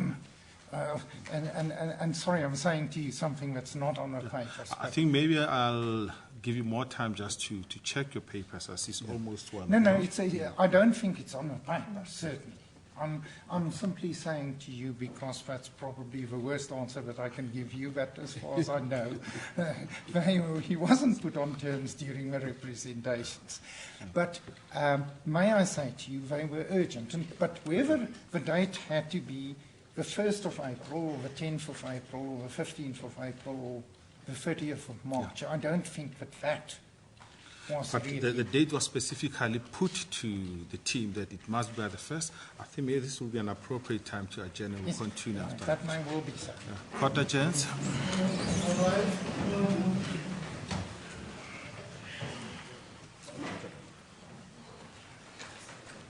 Another police officer has been shot and killed in the line of duty. Also coming up in the United States, Hillary Trump capture key wins on Super Tuesday. Well, in business, government and mining firms reach a deal to delay 6